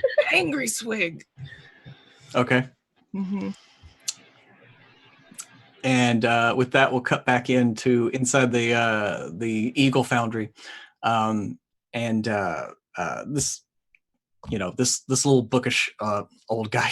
Okay, we'll come down here, and y'all have been walking for a while, and you're literally just walking past rows of these eagles that are just kind of wings tucked in, their heads are tucked down, and they're just kind of sitting up, but folded in, and they're just one after the other, and then there's a stack above that, and you would probably, Elry and Dakul, at a guess, you would think that there's at least 50 in each row, and there's they're stacked too tall, and you're not sure how many deep, and it's just rows and rows of these finished eagles, just inanimate, not powered on. Everything's completely fine and safe here. So where would you like to go first? As he's just kind of going down the list, he's like, see, this entire pack, and each page has about 50 numbers on it, and he's going down and matching them with each model number or lot number of each eagle as he's going down. Or serial number, excuse me. Doesn't really matter. It's a number. Yeah, while this guy's doing this and this cross-referencing, Elry's going to kind of pull Dakul by the shirt a bit, kind of letting this guy get further ahead. And flipping the wire back up into his mouth, he's just going to point at Dakul. And Dakul, you would hear in your mind, the more I think about this, okay, so this guy's a loose end. Things did not go well in the city.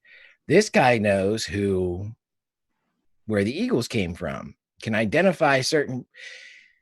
We're also here. What are the chances that we're going to get attacked because this guy was scheduled for, deletion?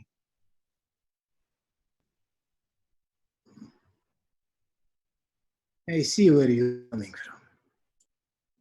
from. The odds would not be in our favor. It would not be in favor for anybody who would want to come in here. This is a lot of war equipment. What do you suggest? I suggest we get out of here, because not only are these Eagles and E404 robot units scary looking, they also have a frustrated look about the eyes. I don't know how to explain it. If we leave, we are taking him with us, preferably in chains. Zeke is still with us, right? Zico, since y'all came up and talked to this guy, he has his two guys flanking the foreman here. They're not letting him out of his sight. Okay. We're still a few steps behind this guy that's busy. Yeah, and he's just, like I said, he's going down just cross-referencing. He's just visually checking all the inventory in here,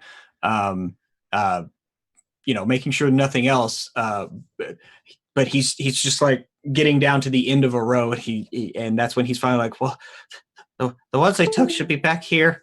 Thought they'd be back, nobody'd notice. and he motions like he's gonna head over there. Now that he's checked most of the other inventories, y'all have just been down here chatting.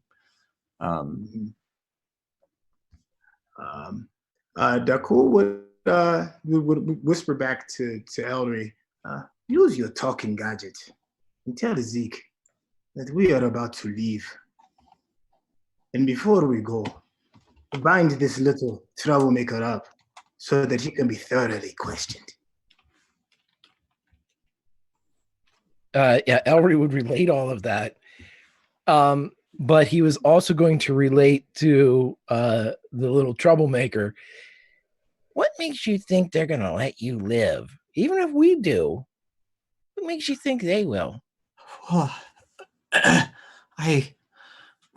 thought they were just they just wanted to have a joyride. I mean, it's not like it's not the first time that somebody's done this. It's not? Well, no, the infantry, they don't really get eagles. So it's they get just fly around for a bit, come back. Maybe it's the only time they'll get to do this in their life. I don't know. It's just a bit of harmless fun. I did it when I was a soldier. Sorry, I never thought it would go to this. Never thought. Well, let me ask you this question. You seem pretty certain that they are in the military. You said infantry? Well, I mean, they had the garb, but they look like just regular infantry grunts. They. And let me ask you this question. In retrospect, did they look exactly like guards to where they dropped the code? Did everybody have where, I don't know if you guys do clean shaven or, hair pulled up right? I mean. And, you see him. I mean, I suppose maybe the one with the scar was a little unshaven, but, I don't know. It didn't seem out of place.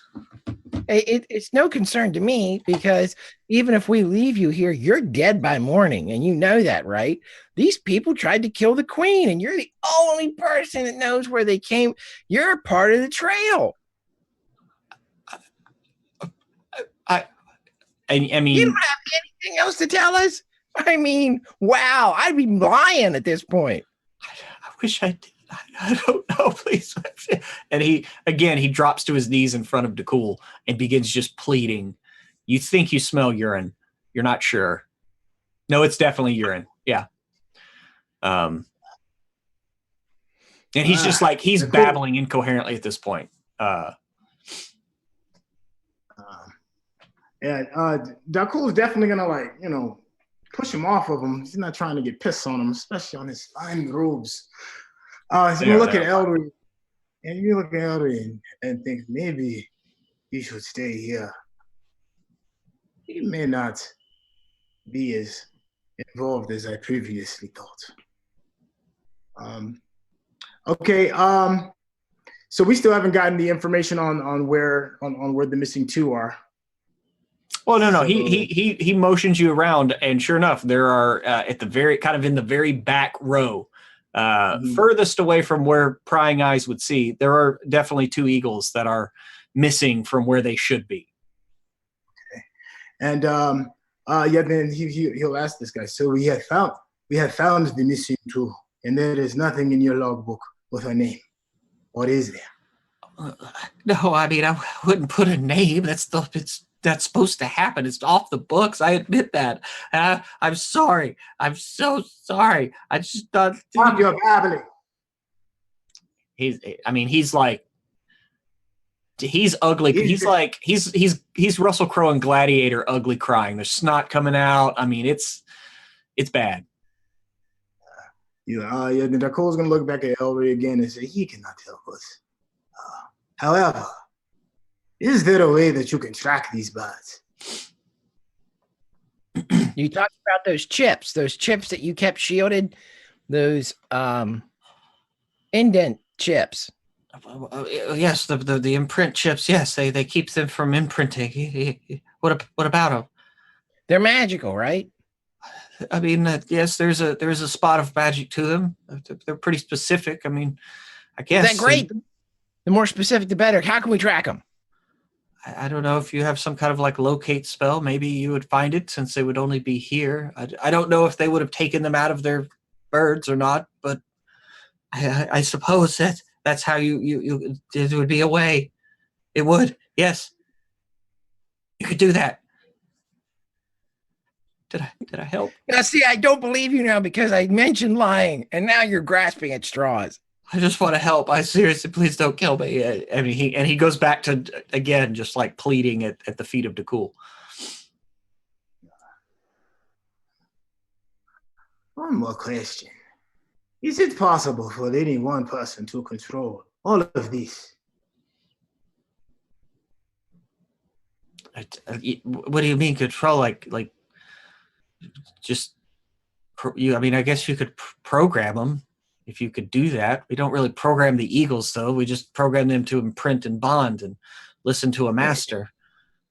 Right. So, if the imprinting for one can be done for one eagle, can they all be imprinted by one person to control all of them? Well, I mean, I suppose you could do that. I mean, that would be very selfish. You don't need that. You don't need that many eagles for one person. I've never seen it done, but I've never seen it not done. No, never mind. I suppose it's possible. Is what I'm trying to say.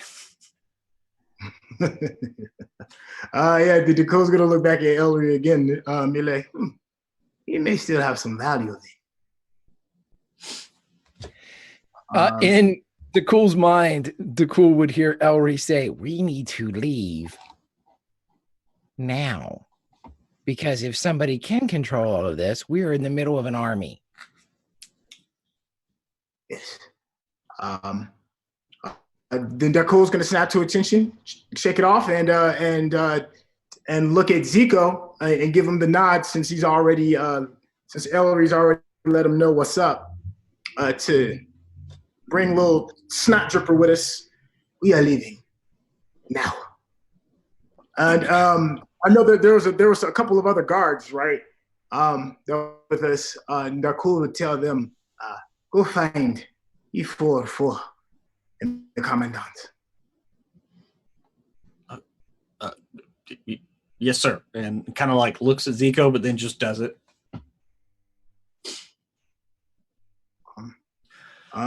Yeah, so then we would turn and head back to the other direction. While I'm assuming Zico was grabbing little guy.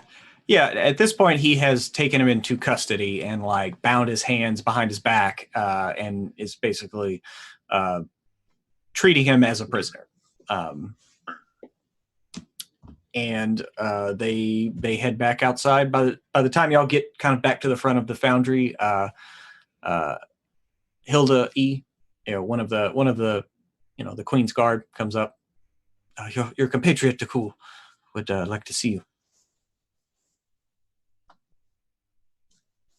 Understood. We'll walk with him back over to Dakul. And y'all meet back up at the front of the Eagle Foundry, safe and sound after splitting the party.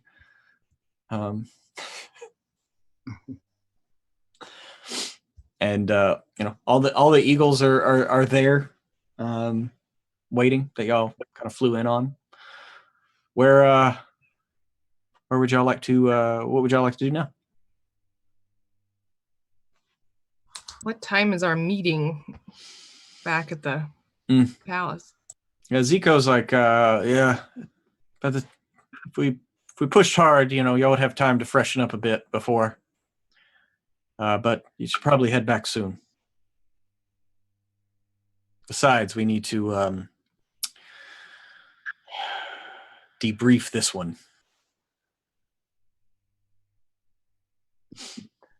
Leave no stone unturned. Oh, he won't have stones after this. And he like throws him up on the back of his eagle. I would expect a full report of your findings the minute you find them. And he nods solemnly, gets on his eagle, and begins to fly away. On our way back, I would like to ask Dakul, there are a lot of weapons for a lot of destruction. Is this normal?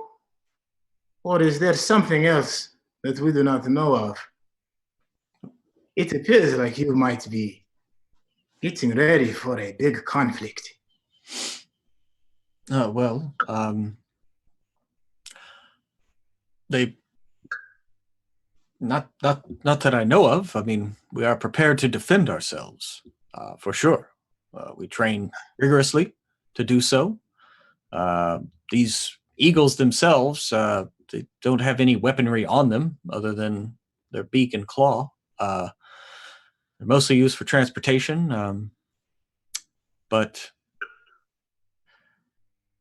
should anyone threaten the Heliac sphere, we would go to war. You better believe it. But I don't know that I would call it. What are you inferring? I am simply trying to get a better understanding of what could be a future home. I want to make sure it is well protected. Mm-hmm. I understand that. I mean, we all in the Heliac sphere, once we reach the age of adulthood, it is compulsory to at least give 2 years to the military. So everyone here knows how to fight, but past that, it's completely voluntary. I mean, this is a large sphere. We do have upwards of 20 million people that live here, thereabouts. So, thank you. That is an excellent job. It's in perspective. Yes, I mean, so I'm not sure. I mean, there are those that are well-to-do enough to actually afford them for themselves for personal recreational use. So a small percentage of them are sold for profit. But mostly it's used by the military, Queen's Guard, those that keep the peace. Nice. Yeah, and Dakul's last thing, Inquisition, would be he would ask if he overheard our little scribe or or accountant, bird accountant, conversation about the ability to track the chips with use of magic, and if they've done anything like that before. I, honestly, not that I know of, not that I can recall. I'm not versed in the ways of magic. I do know that those chips, once they are removed, I don't believe that they can be put back. They are quite unique to the construction of the bird. So, again, I can't speak with any kind of authority on the matter. Thank you. That's all the questions Dakul would have for now. Okay. Hilda has a question. Go for it. In the 250 some odd years that you're here, does your history talk about has there ever been any military insurrection, fascism, regicide, overturning, or has it been a continual rule of perfectly happy people all the time? Oh, wait, who are you asking this question to? Asking Zico. Zico? Okay. Yeah, I mean, Zico, he's probably in his like mid 40s. You know, he's still pretty hale and hearty. But you know, he's no spring chicken. But you know, he's like, well, I mean, it's not all been perfect. This is not a utopia by any means. We have our problems. You know, currently there's a group. They call themselves the Assembly of the Risen. It's very high sounding, but they want to go ahead and rejoin the galaxy now before we have completed the endeavor. They think that this sphere is operational enough to be about and back in the world. The more conservative elements of society, though, want to see it done. We're almost there, only 20, 30 years or so. But I mean, that's currently an ongoing issue. But they've never done anything violent. They stage protests, marches, rallies, things of that nature. You know, they're rabble rousers. They get people whipped into a frenzy. What do they think they're missing out on? They most people don't know. We keep we only occasionally send out scouts outside the portal. Secrecy obviously is paramount to this endeavor, and so we pretty much go out and there's nothing to report back. It's just an empty wasteland. So that's what we tell them. It is immediately surrounding this place, but it's not everywhere else. There are amazing things out there. Like what? Bunch of spheres who could have used some support and protection in the other 2 wars that happened after the one that you left in. Well, I can't speak to that. It's well before I was born, but But there's all of us. There's all kinds of different people. It's a decent place, don't you think? I mean, I'm eager to rejoin. I hope to rejoin before I pass the mortal coil. I find it intriguing, but I personally think that the endeavor itself should be finished. I've read the accounts. It's mandatory in school to learn of the horrors that were visited upon us.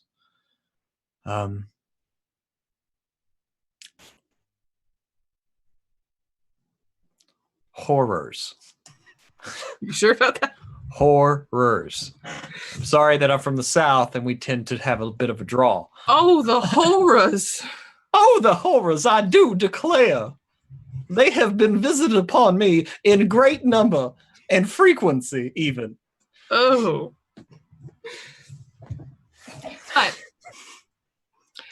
But, so what you're saying is you've always been some sort of a monarchy.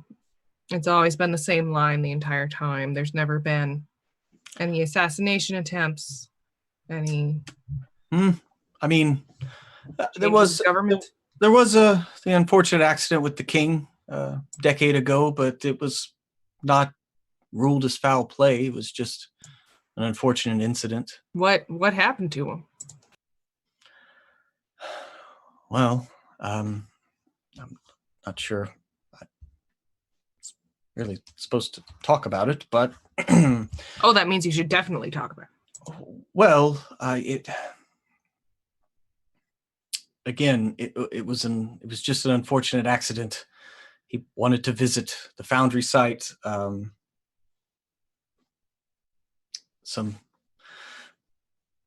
It was not a pretty sight. I don't wish to really relive it, but it was. You saw it? You were there? I was up and coming there. It's one of the guard on station to go make sure everything is safe. Everything was fine. It was an unfortunate building accident. There was some cables that snapped, an entire comedy of horrid errors, and in the end, part of a building was collapsed, and he happened to be in it.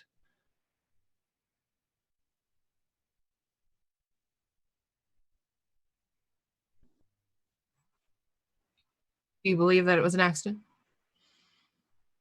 I mean, we looked into it. I mean, literally, a cable snapped like a quarter of a mile away, and a piece tumbled free. And the odds of it striking that building are pretty astronomical.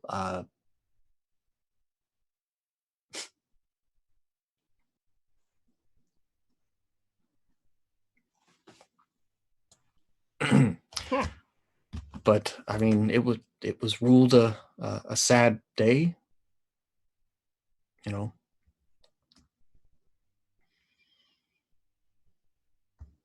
Where was the king's brother? The king's brother. I believe that he was on the trip with him. Yes, they were close. They shared a good relationship, I think. They seemed to enjoy sport and drink. The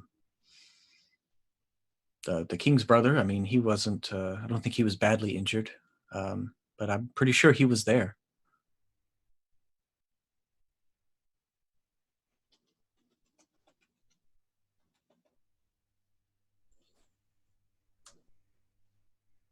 And he's for re-entering.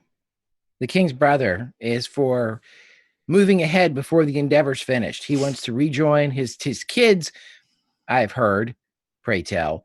Well, his son anyway wants to rejoin the universe now and not wait until the endeavor's completed. Is that what the father thinks too? I'm honestly not sure. I've never heard him speak of such things at court. Quite honestly. Is he married? He was. His wife died in childbirth 4 years ago, giving birth to his daughter, Olia. Again, it's quite sad. That is.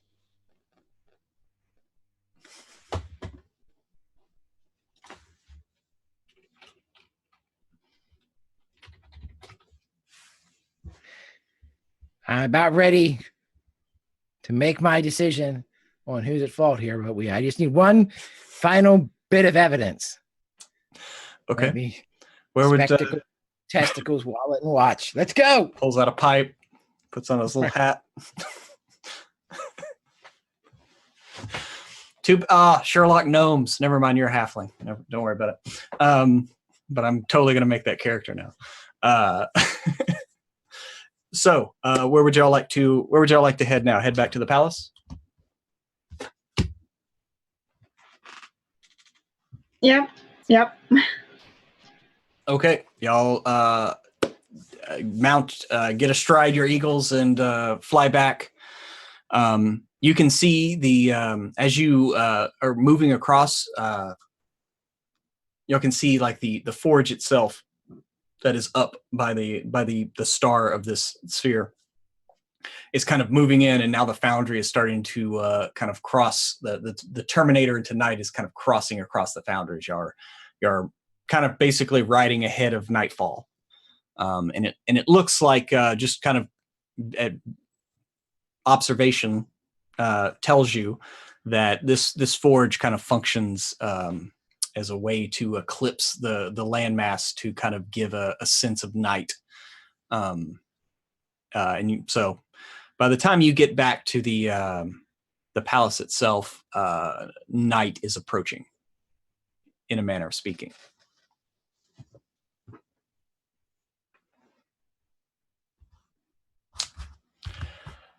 And y'all are basically led to freshen up, and then the meeting is the meeting is called in the Queen's throne room. And you, I assume y'all all attend. And there's the Queen on her throne. Her brother-in-law is sitting on his much smaller chair off to the side. And he is actually flanked by, or at least has a younger gentleman, looks about like Dakul's age. Build is a little bit bigger. Does not have the white spot on his hair, but he is a very, very proud-looking younger man, and he kind of Dakul. Once you enter the throne room, he kind of like meet eyes with him, and he kind of like looks you up and down, and is kind of, he just kind of has a little bit of a smile on his face, and as he's looking you over, and then in Kadul's lap is a 4-year-old girl. She's kind of sitting there playing with her hair's kind of tied up in braids, and she's kind of playing with some of her little pigtails. And then there are the rest of the court ministers there. They're already engaged in a bit of conversation. Zico kind of moves up. There's 6 or 7 other individuals there, male and female, as y'all are announced and join the meeting. And the queen, Dakul, I heard word that y'all have already done a bit of investigating. What can you, any information that you can provide us? Yes. We took a quick trip down to the Foundry to inspect the whereabouts of the mechanical birds that have taken you captive. There were 2 that were missing. Unfortunately, we were unable to identify or bring in the 2 culprits that were riding them. We do have the man who is in charge of keeping the inventory in captive so that he can be questioned for more. Mm-hmm. And you see one of the ministers, a woman very powerfully built. She kind of, you can see her getting like angry, and she has like the symbol of like a hammer, like a pin on her robe that's like a hammer, and she like, Zico, where is he? I want to speak to him now. And he's like, sure enough, in due time, you will talk to him. And he kind of, sir, please continue. Dakul would give a long look, a look of warning almost, for one being interrupted. And like, you don't understand, I'm the queen's son, man. You out of pocket, buddy. That kind of look. And then return his gaze back to his mother. Mm-hmm. Unfortunately, that is where the information ends. Well, at least you have a trail. Picked up on pretty quickly, too. What's the next step?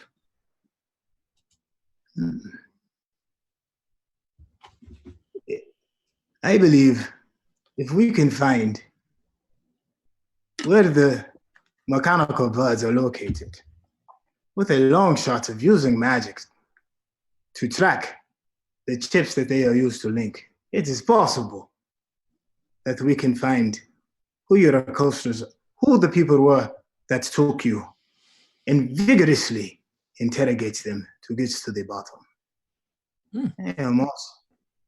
I am also curious to know my status to walk freely among you all, since I have been accused of such an atrocity. You do not need to be worried about the accusation leveled against you, my son. That was made, and she at that she kind of like looks over at the brother-in-law. It's like that was made when emotions were high, and I have spoken to said parties, and everything is fine. I hope that you can get to the bottom of this soon, Dakul. We are working vigilantly. We will find the people that are responsible for this. I'm not sure because Dakul isn't privy to any information that Hilda and E had, and if it was part to or if it's connected to the queen being kidnapped. Yeah. Okay. Well, my ministers, I have made them available to you if you have any questions for them. And she just kind of runs down and introduces you to, like, you already know Zico, but there's the master treasurer there.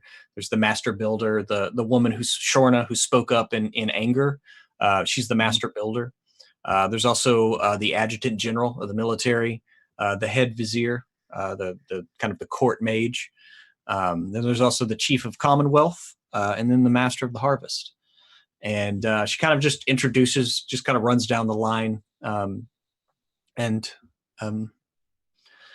if there is anything that they can do for any of you, please, I have made them at your disposal. This does not need to get out of hand. We need to reassure the people that that all is well.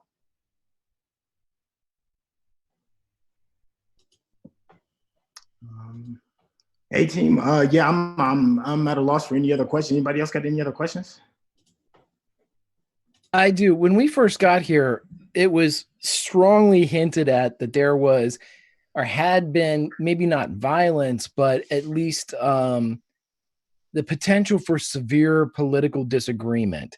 That's what Dakul's mom said, assuming that it's for the pro reintegration people and the pro finish the endeavor before we do that. If that are those the two factions that are yeah, I mean, you have heard about that. Yes, you have heard about the dissidents that want to go ahead and rejoin ahead of finishing the sphere itself. That's my question. So the if we're looking at this political ruling body right now, the rebellious attitude or the dissident view is to rejoin now. Yes. Okay, and that's currently held by the brother-in-law's son, the brother-in-law, and his side. Are there any other ruling members that feel that way? It was rumored that they feel that way, but that's all that you know of right now. And how old's the son? How old is the son? He's about the same age as Dakul. He's about early 20s, 20, 21. Is he in line for the crown, or only the if Dakul wasn't there, or is only the brother-in-law the next? So technically, right now, I mean, do you ask that? Yeah, actually, yeah. Okay. Dakul would ask that. Okay. In the event of something happening to her, how does the power? Yeah, I mean, well, so the queen's like, well, I did not have an heir, unfortunately. I lost them in childbirth, but and then not long after, my beloved was taken from me in that horrible accident, and so I have yet to produce an heir of the lineage. And so technically, next in line is she motions to Kadul, to my brother-in-law. It would pass to him, and then through him to his son. So if Dakul, Elry's going ahead and saying this. So if Dakul hadn't been here, and we hadn't been here, and the Queen's Guard still didn't do their job, the Queen would be gone, presumably assassinated, kidnapped, and then the acting ruler of this land would be? And at that, Kadul, he has been quiet up till now. He's like, I don't like your intent with what you are saying. I would never do anything to hurt my sister-in-law. You, I believe. But you, and he points at the son, you, I don't believe. Am I on trial here for what? Being Your dashing? dad, your dad, well, the jury's out on that one too, since we're in a court of law.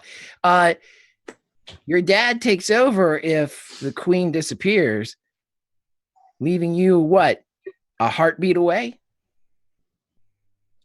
I don't like your implication there. I'm just listen. I'm new here. Just someone tell me I'm wrong. Say no. You're absolutely wrong, Elry Tosbottle Esquire, and I'll apologize. Did I say anything that was false yet? Well, I guess I suppose what you say is true, were that the case. It would have been had we not appeared and foiled the plot Well, I'm that glad. some idiot put up. We can all agree that whoever did this plot is a real dick, right? Yes, I agree. I'm glad my aunt is safe. She has led in peace and has had a good rule. Wish her long life. Hey, while we're on it, and me too. Here. All that good stuff. Everybody kind of like, harumps along. And the whole time Elry's looking at Dakul. So if Dakul like gives him the delete, he'll stop. But he's gonna keep going. So here's my question. Everybody's talking about it. It's the scuttlebutt from tip to tail in this place, from the rookery to the where the crazy coffin robots are, the house souls. Everyone's talking about how you, and he points to the brother-in-law, and you, and he points to the son, want to, forget the endeavor and rejoin the galaxy at large, which I think is noble. The hell with these generations of work. Let's just, kind of fuck all them and do our own thing. And, good for you guys. Is that true? And you can kind of see you can see Kadul, the brother-in-law's face getting a little red, but he maintains his composure for the most part. His son, though, is he can barely contain himself. He's like, wouldn't forget about the endeavor. We would just finish it out there. We could do so much more, son. And his dad barks and he stops.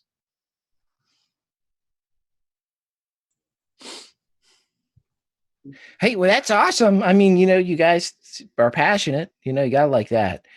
What about, he points to the minister of the crops? Is that what you said? The minister of the harvest? Mm-hmm. What about you? Are you pro finishing, or are you ready to go right out there and support this person? Take a stand. And the master of the harvest, he's an ancient man. His hands have seen hard labor every day of their life, even as a minister. You can tell, his hands are still gnarled in from work. Once a thing is started, I believe it should be seen through. You cannot harvest early and expect a good yield. You must see it through to the end. Everything has a season, and those seasons cannot be hurried just for the impatience of those. I agree. Turn. And then he points to who was it in the city state? The governor of the city state? Wasn't that the other person that was there? There's quite a few. There's the chief of the Commonwealth, who she's kind of in charge of information and education, things like that. Let's just do this. Everybody that wants to get on back out there and rejoin society, put your mitts up. That's you two. You guys go ahead. He points to the brother-in-law and the son. You guys can put your hands up. Because you already, you seem, Dakul, I will say this, Dakul, you notice, you catch your mother's eye, and she's looking very impatient right now. Okay. Dakul would respond accordingly, and then look at Elry and just tell him, tone it down. I do not wish Yes. to bring street-level arguments into this room, if you don't mind, Master Tossbottle. Certainly there is something a little bit more civil and elegant of a way of discussing this. Well, it's not civil and elegant. What is that? Mother of my brother. Trying to kill you. I do agree. That I do. But this kind of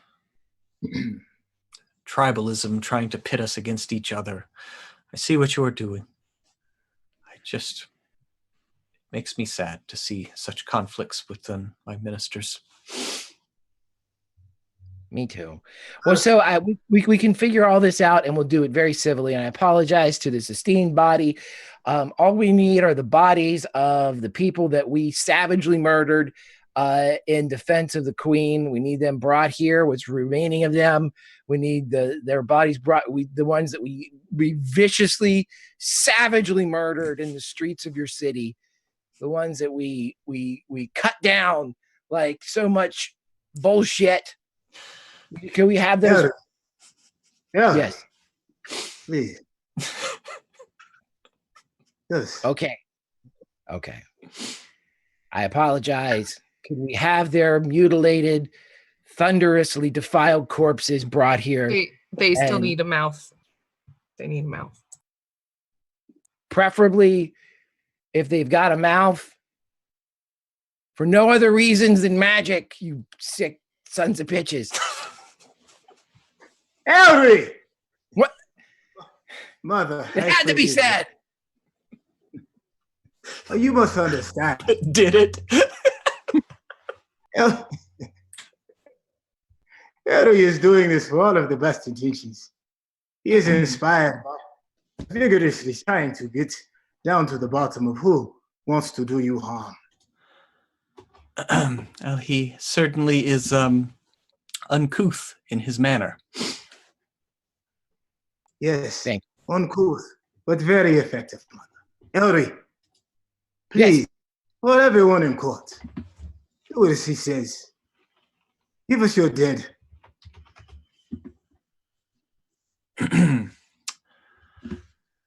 Well, that they will be made available. Is that they still in your custody,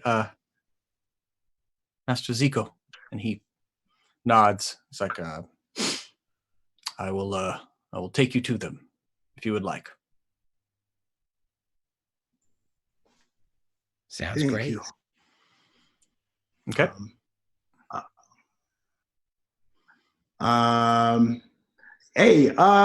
Yeah. Dakul has one selfish request. He's going to pull out his not the dragon sword with the gem in it, but the other one, his second one that he carries. I would like to go out and properly represent you with the metals of my home planet. Is it possible to have this forged in the metals of my home?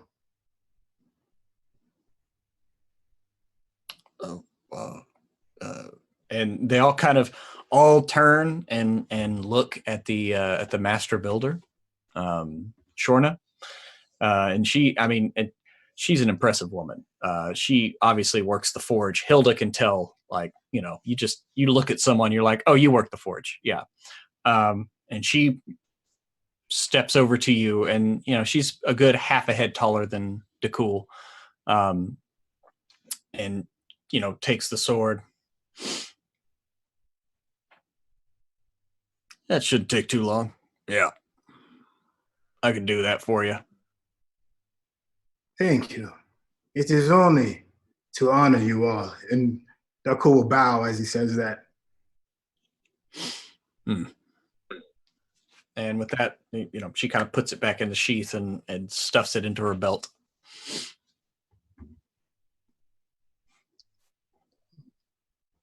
One more thing.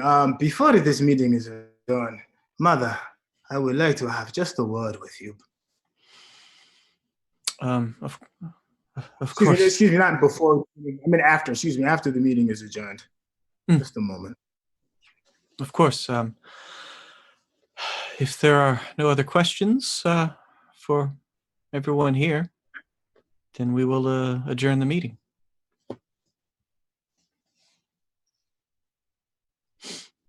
And with that, she dismisses everyone, and they begin to disperse. A couple of the ministers come up to y'all and thank you for your work with the queen, helping her.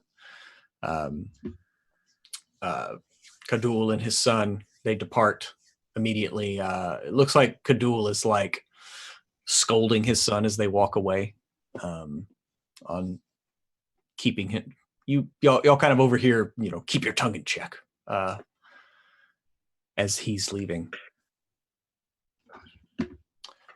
And after that, there's the queen remaining, and y'all, if you would like. Mother, I cannot properly protect you unless I know everything. Do you honestly feel that the sphere would be protected in the right hands of Lord Kadul? Something seems amiss.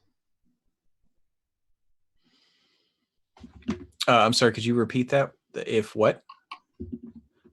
Do you trust the sphere of Kadul? Oh, well, I trust Kadul. I've known him for most of my life. And you see, she kind of gets a little deflecty, maybe. The deflector shields come up a bit when you mention him. Is this a relationship of the heart? Or is it only political in nature? Give me an insight check.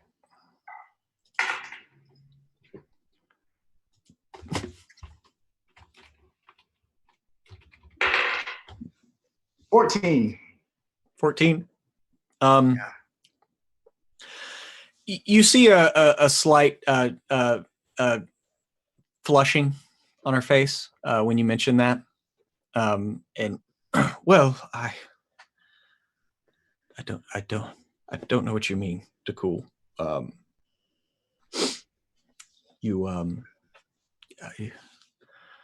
Wow. It's of the heart. Thank you for that. I know that there are some that talk behind our backs. It's not anything I intended. It just sort of happened.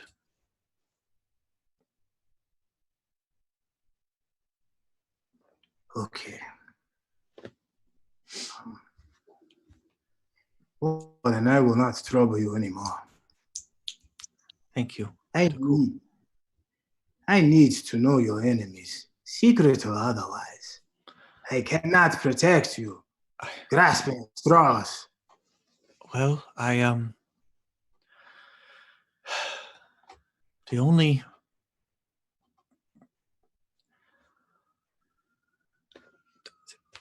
the assembly of the risen. You can talk to what is their leader? I've spoken with him before. Sarakti. He is their leader. He is their speaker. But he is truly, I believe, a man of peace. He does not seem violent. And like I said, their gatherings have been mostly peaceful. Nothing has ever been done that would be considered violent or disruption, blocking traffic, things of that sort. They march, but there is also there is some growing dissent among those that have been incorporated. From the beginning, the deal was that they They are bound to these units to help finish the endeavor, and upon its completion, they will be released. Because you see, we are actually going to need that material to finish the endeavor completely. But there's a growing number of them that do not wish to leave their bodies. They wish to remain.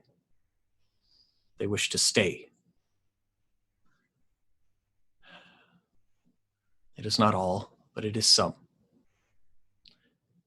There have been some work disruptions, but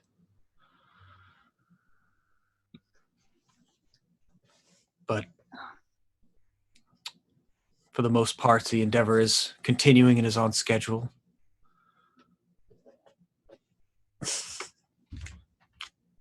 But I have to turn off backstage chat.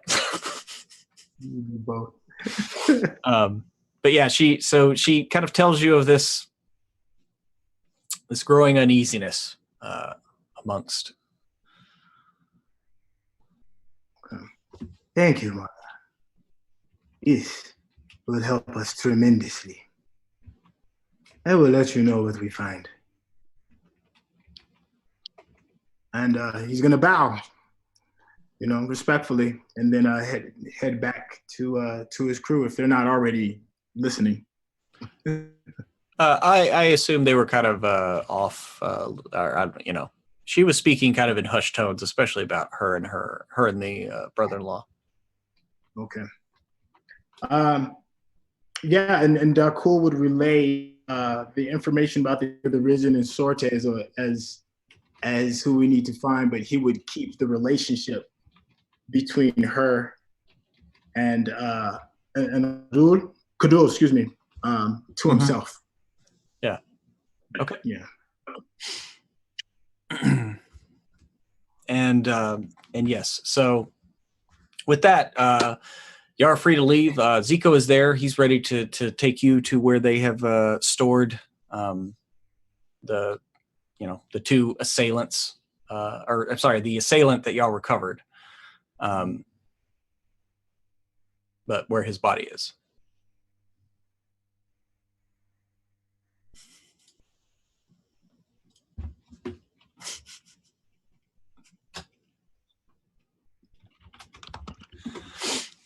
Okay.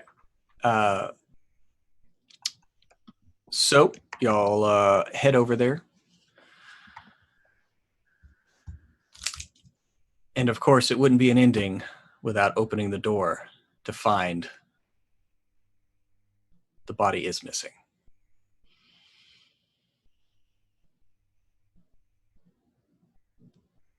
And with that,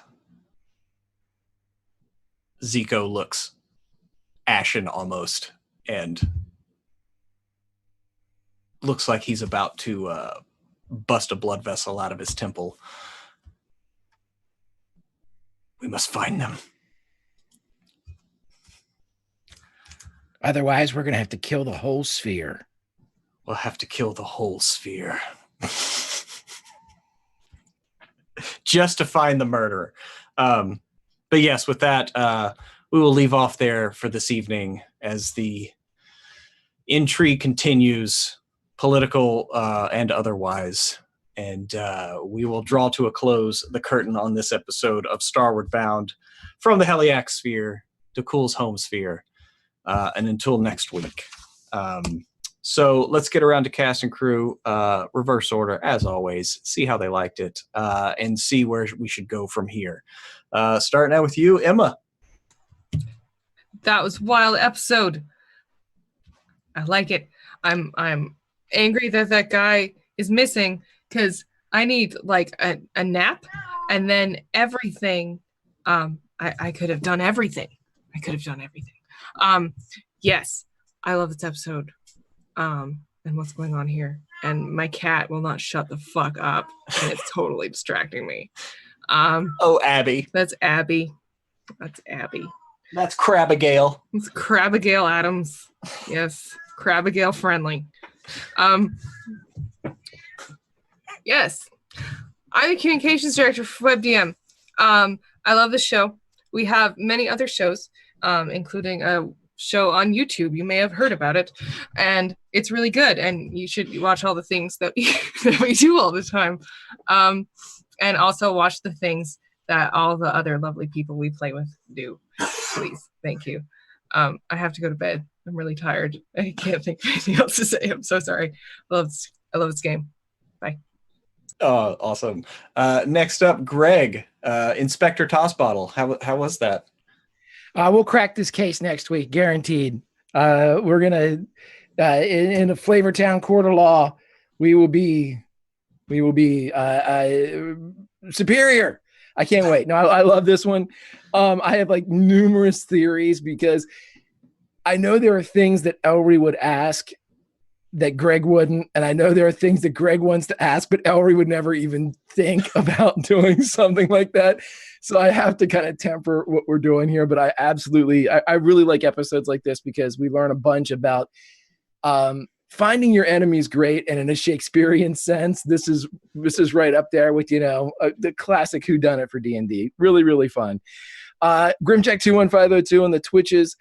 On the Twitters, and Tales from the Grim on the Twitch. We have a lot of fun things coming up over on the channel.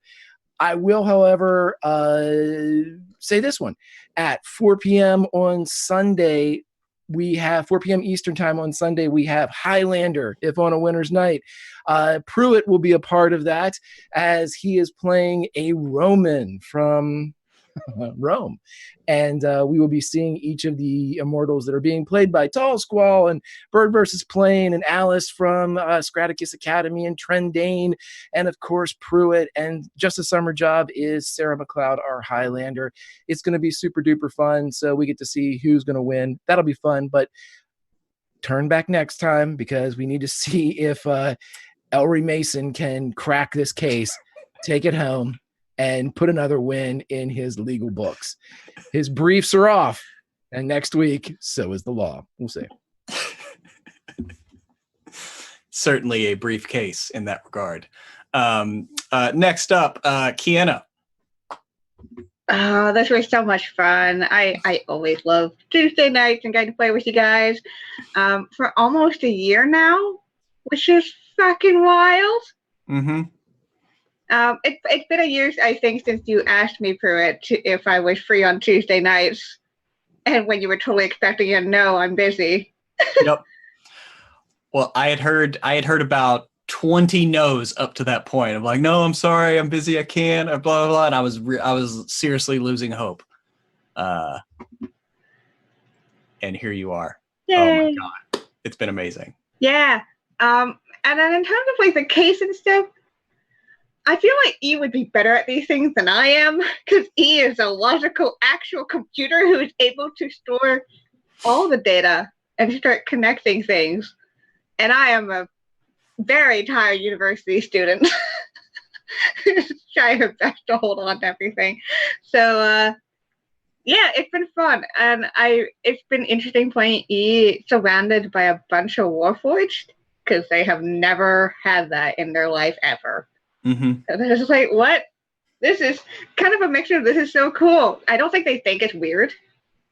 And it's like, oh, this is really cool. Huh. They're all looking at me. Hello. Yeah. They don't even think that they're getting weird stares.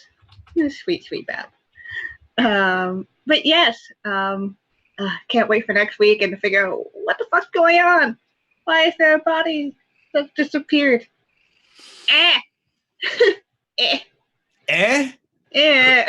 Who knows? Why? But you guys can find me over on Twitter at KillerS. Best way to figure out what I'm doing, because I'm over the internet playing role-playing games almost every day of the week. But you can catch me back on WebDM on Sundays for The Lost Girls. I believe we are not having an episode this upcoming week, so now is a good time to come and catch up on previous episodes. I play a different kind of weird science character in that one. I play a vampire who's a weird scientist versus weird science embodied in this game. But yeah, can't wait to play with you guys again and go back into space. Most definitely. And rounding out the crew here, Trey, the Prince of the Hour. Yeah, I am completely enjoying the ride, man. There's so much that I want to just say and consistently do, but it wouldn't be fair to everybody else for me to be an asshole. So I'm trying not to be that person, but I really am enjoying the ride. First off, I want to tell you that I do not like the brother-in-law, and I really don't like his son. You can't be walking around like smashing my mom and then have your son off to the side grinning and skinning and grinning. I want to smack the chiclets out of his mouth. So I'm hoping I get the opportunity to. Yes, just like they say it in Tombstone, say when. So if you want to check me out, you can check me out on the Twitter sphere at Sintel and also on Instagram at Sintel. But also, more importantly, please check out Lights Camera Discover, where we teach the filmmaking process to kids that would love to build amazing, wonderful worlds like you do, Prue. Big shout out to Grant, the man behind all the wheels and knobs and getting everything up and running there. I'm so incredibly grateful. And of course, last but not least, the crew for making such a fun and amazing journey and seeing what everybody does as the environment messes with them. And hey, man, the fans, man, thank y'all. Please tune in next week because I got a big, gigantic puss in my face. Wow, the big black puss. That's yeah. And I'm gonna end the show on that. See y'all next week. I on the other hand have a black. Never mind. I have a dirty asshole in my face right now. Never mind. He sat down finally. So that's going to do it for tonight as Monk. There it is. That's the money shot. As Monk takes center stage here. And I kind of want to just like see if he'll like, hey, come back and look that way. There you go. There we go. My name is Monk. And I'm the coolest cat ever. And I hope everybody out there has a great time tonight. Distracting my master from not paying attention to me. I will most assuredly wake him up at 4:30 in the morning and ruin his day. So I'm Monk. This is WebDM. And something about dice and rolling in your favor. And I want to vomit in your shoes. Have a good night, everybody.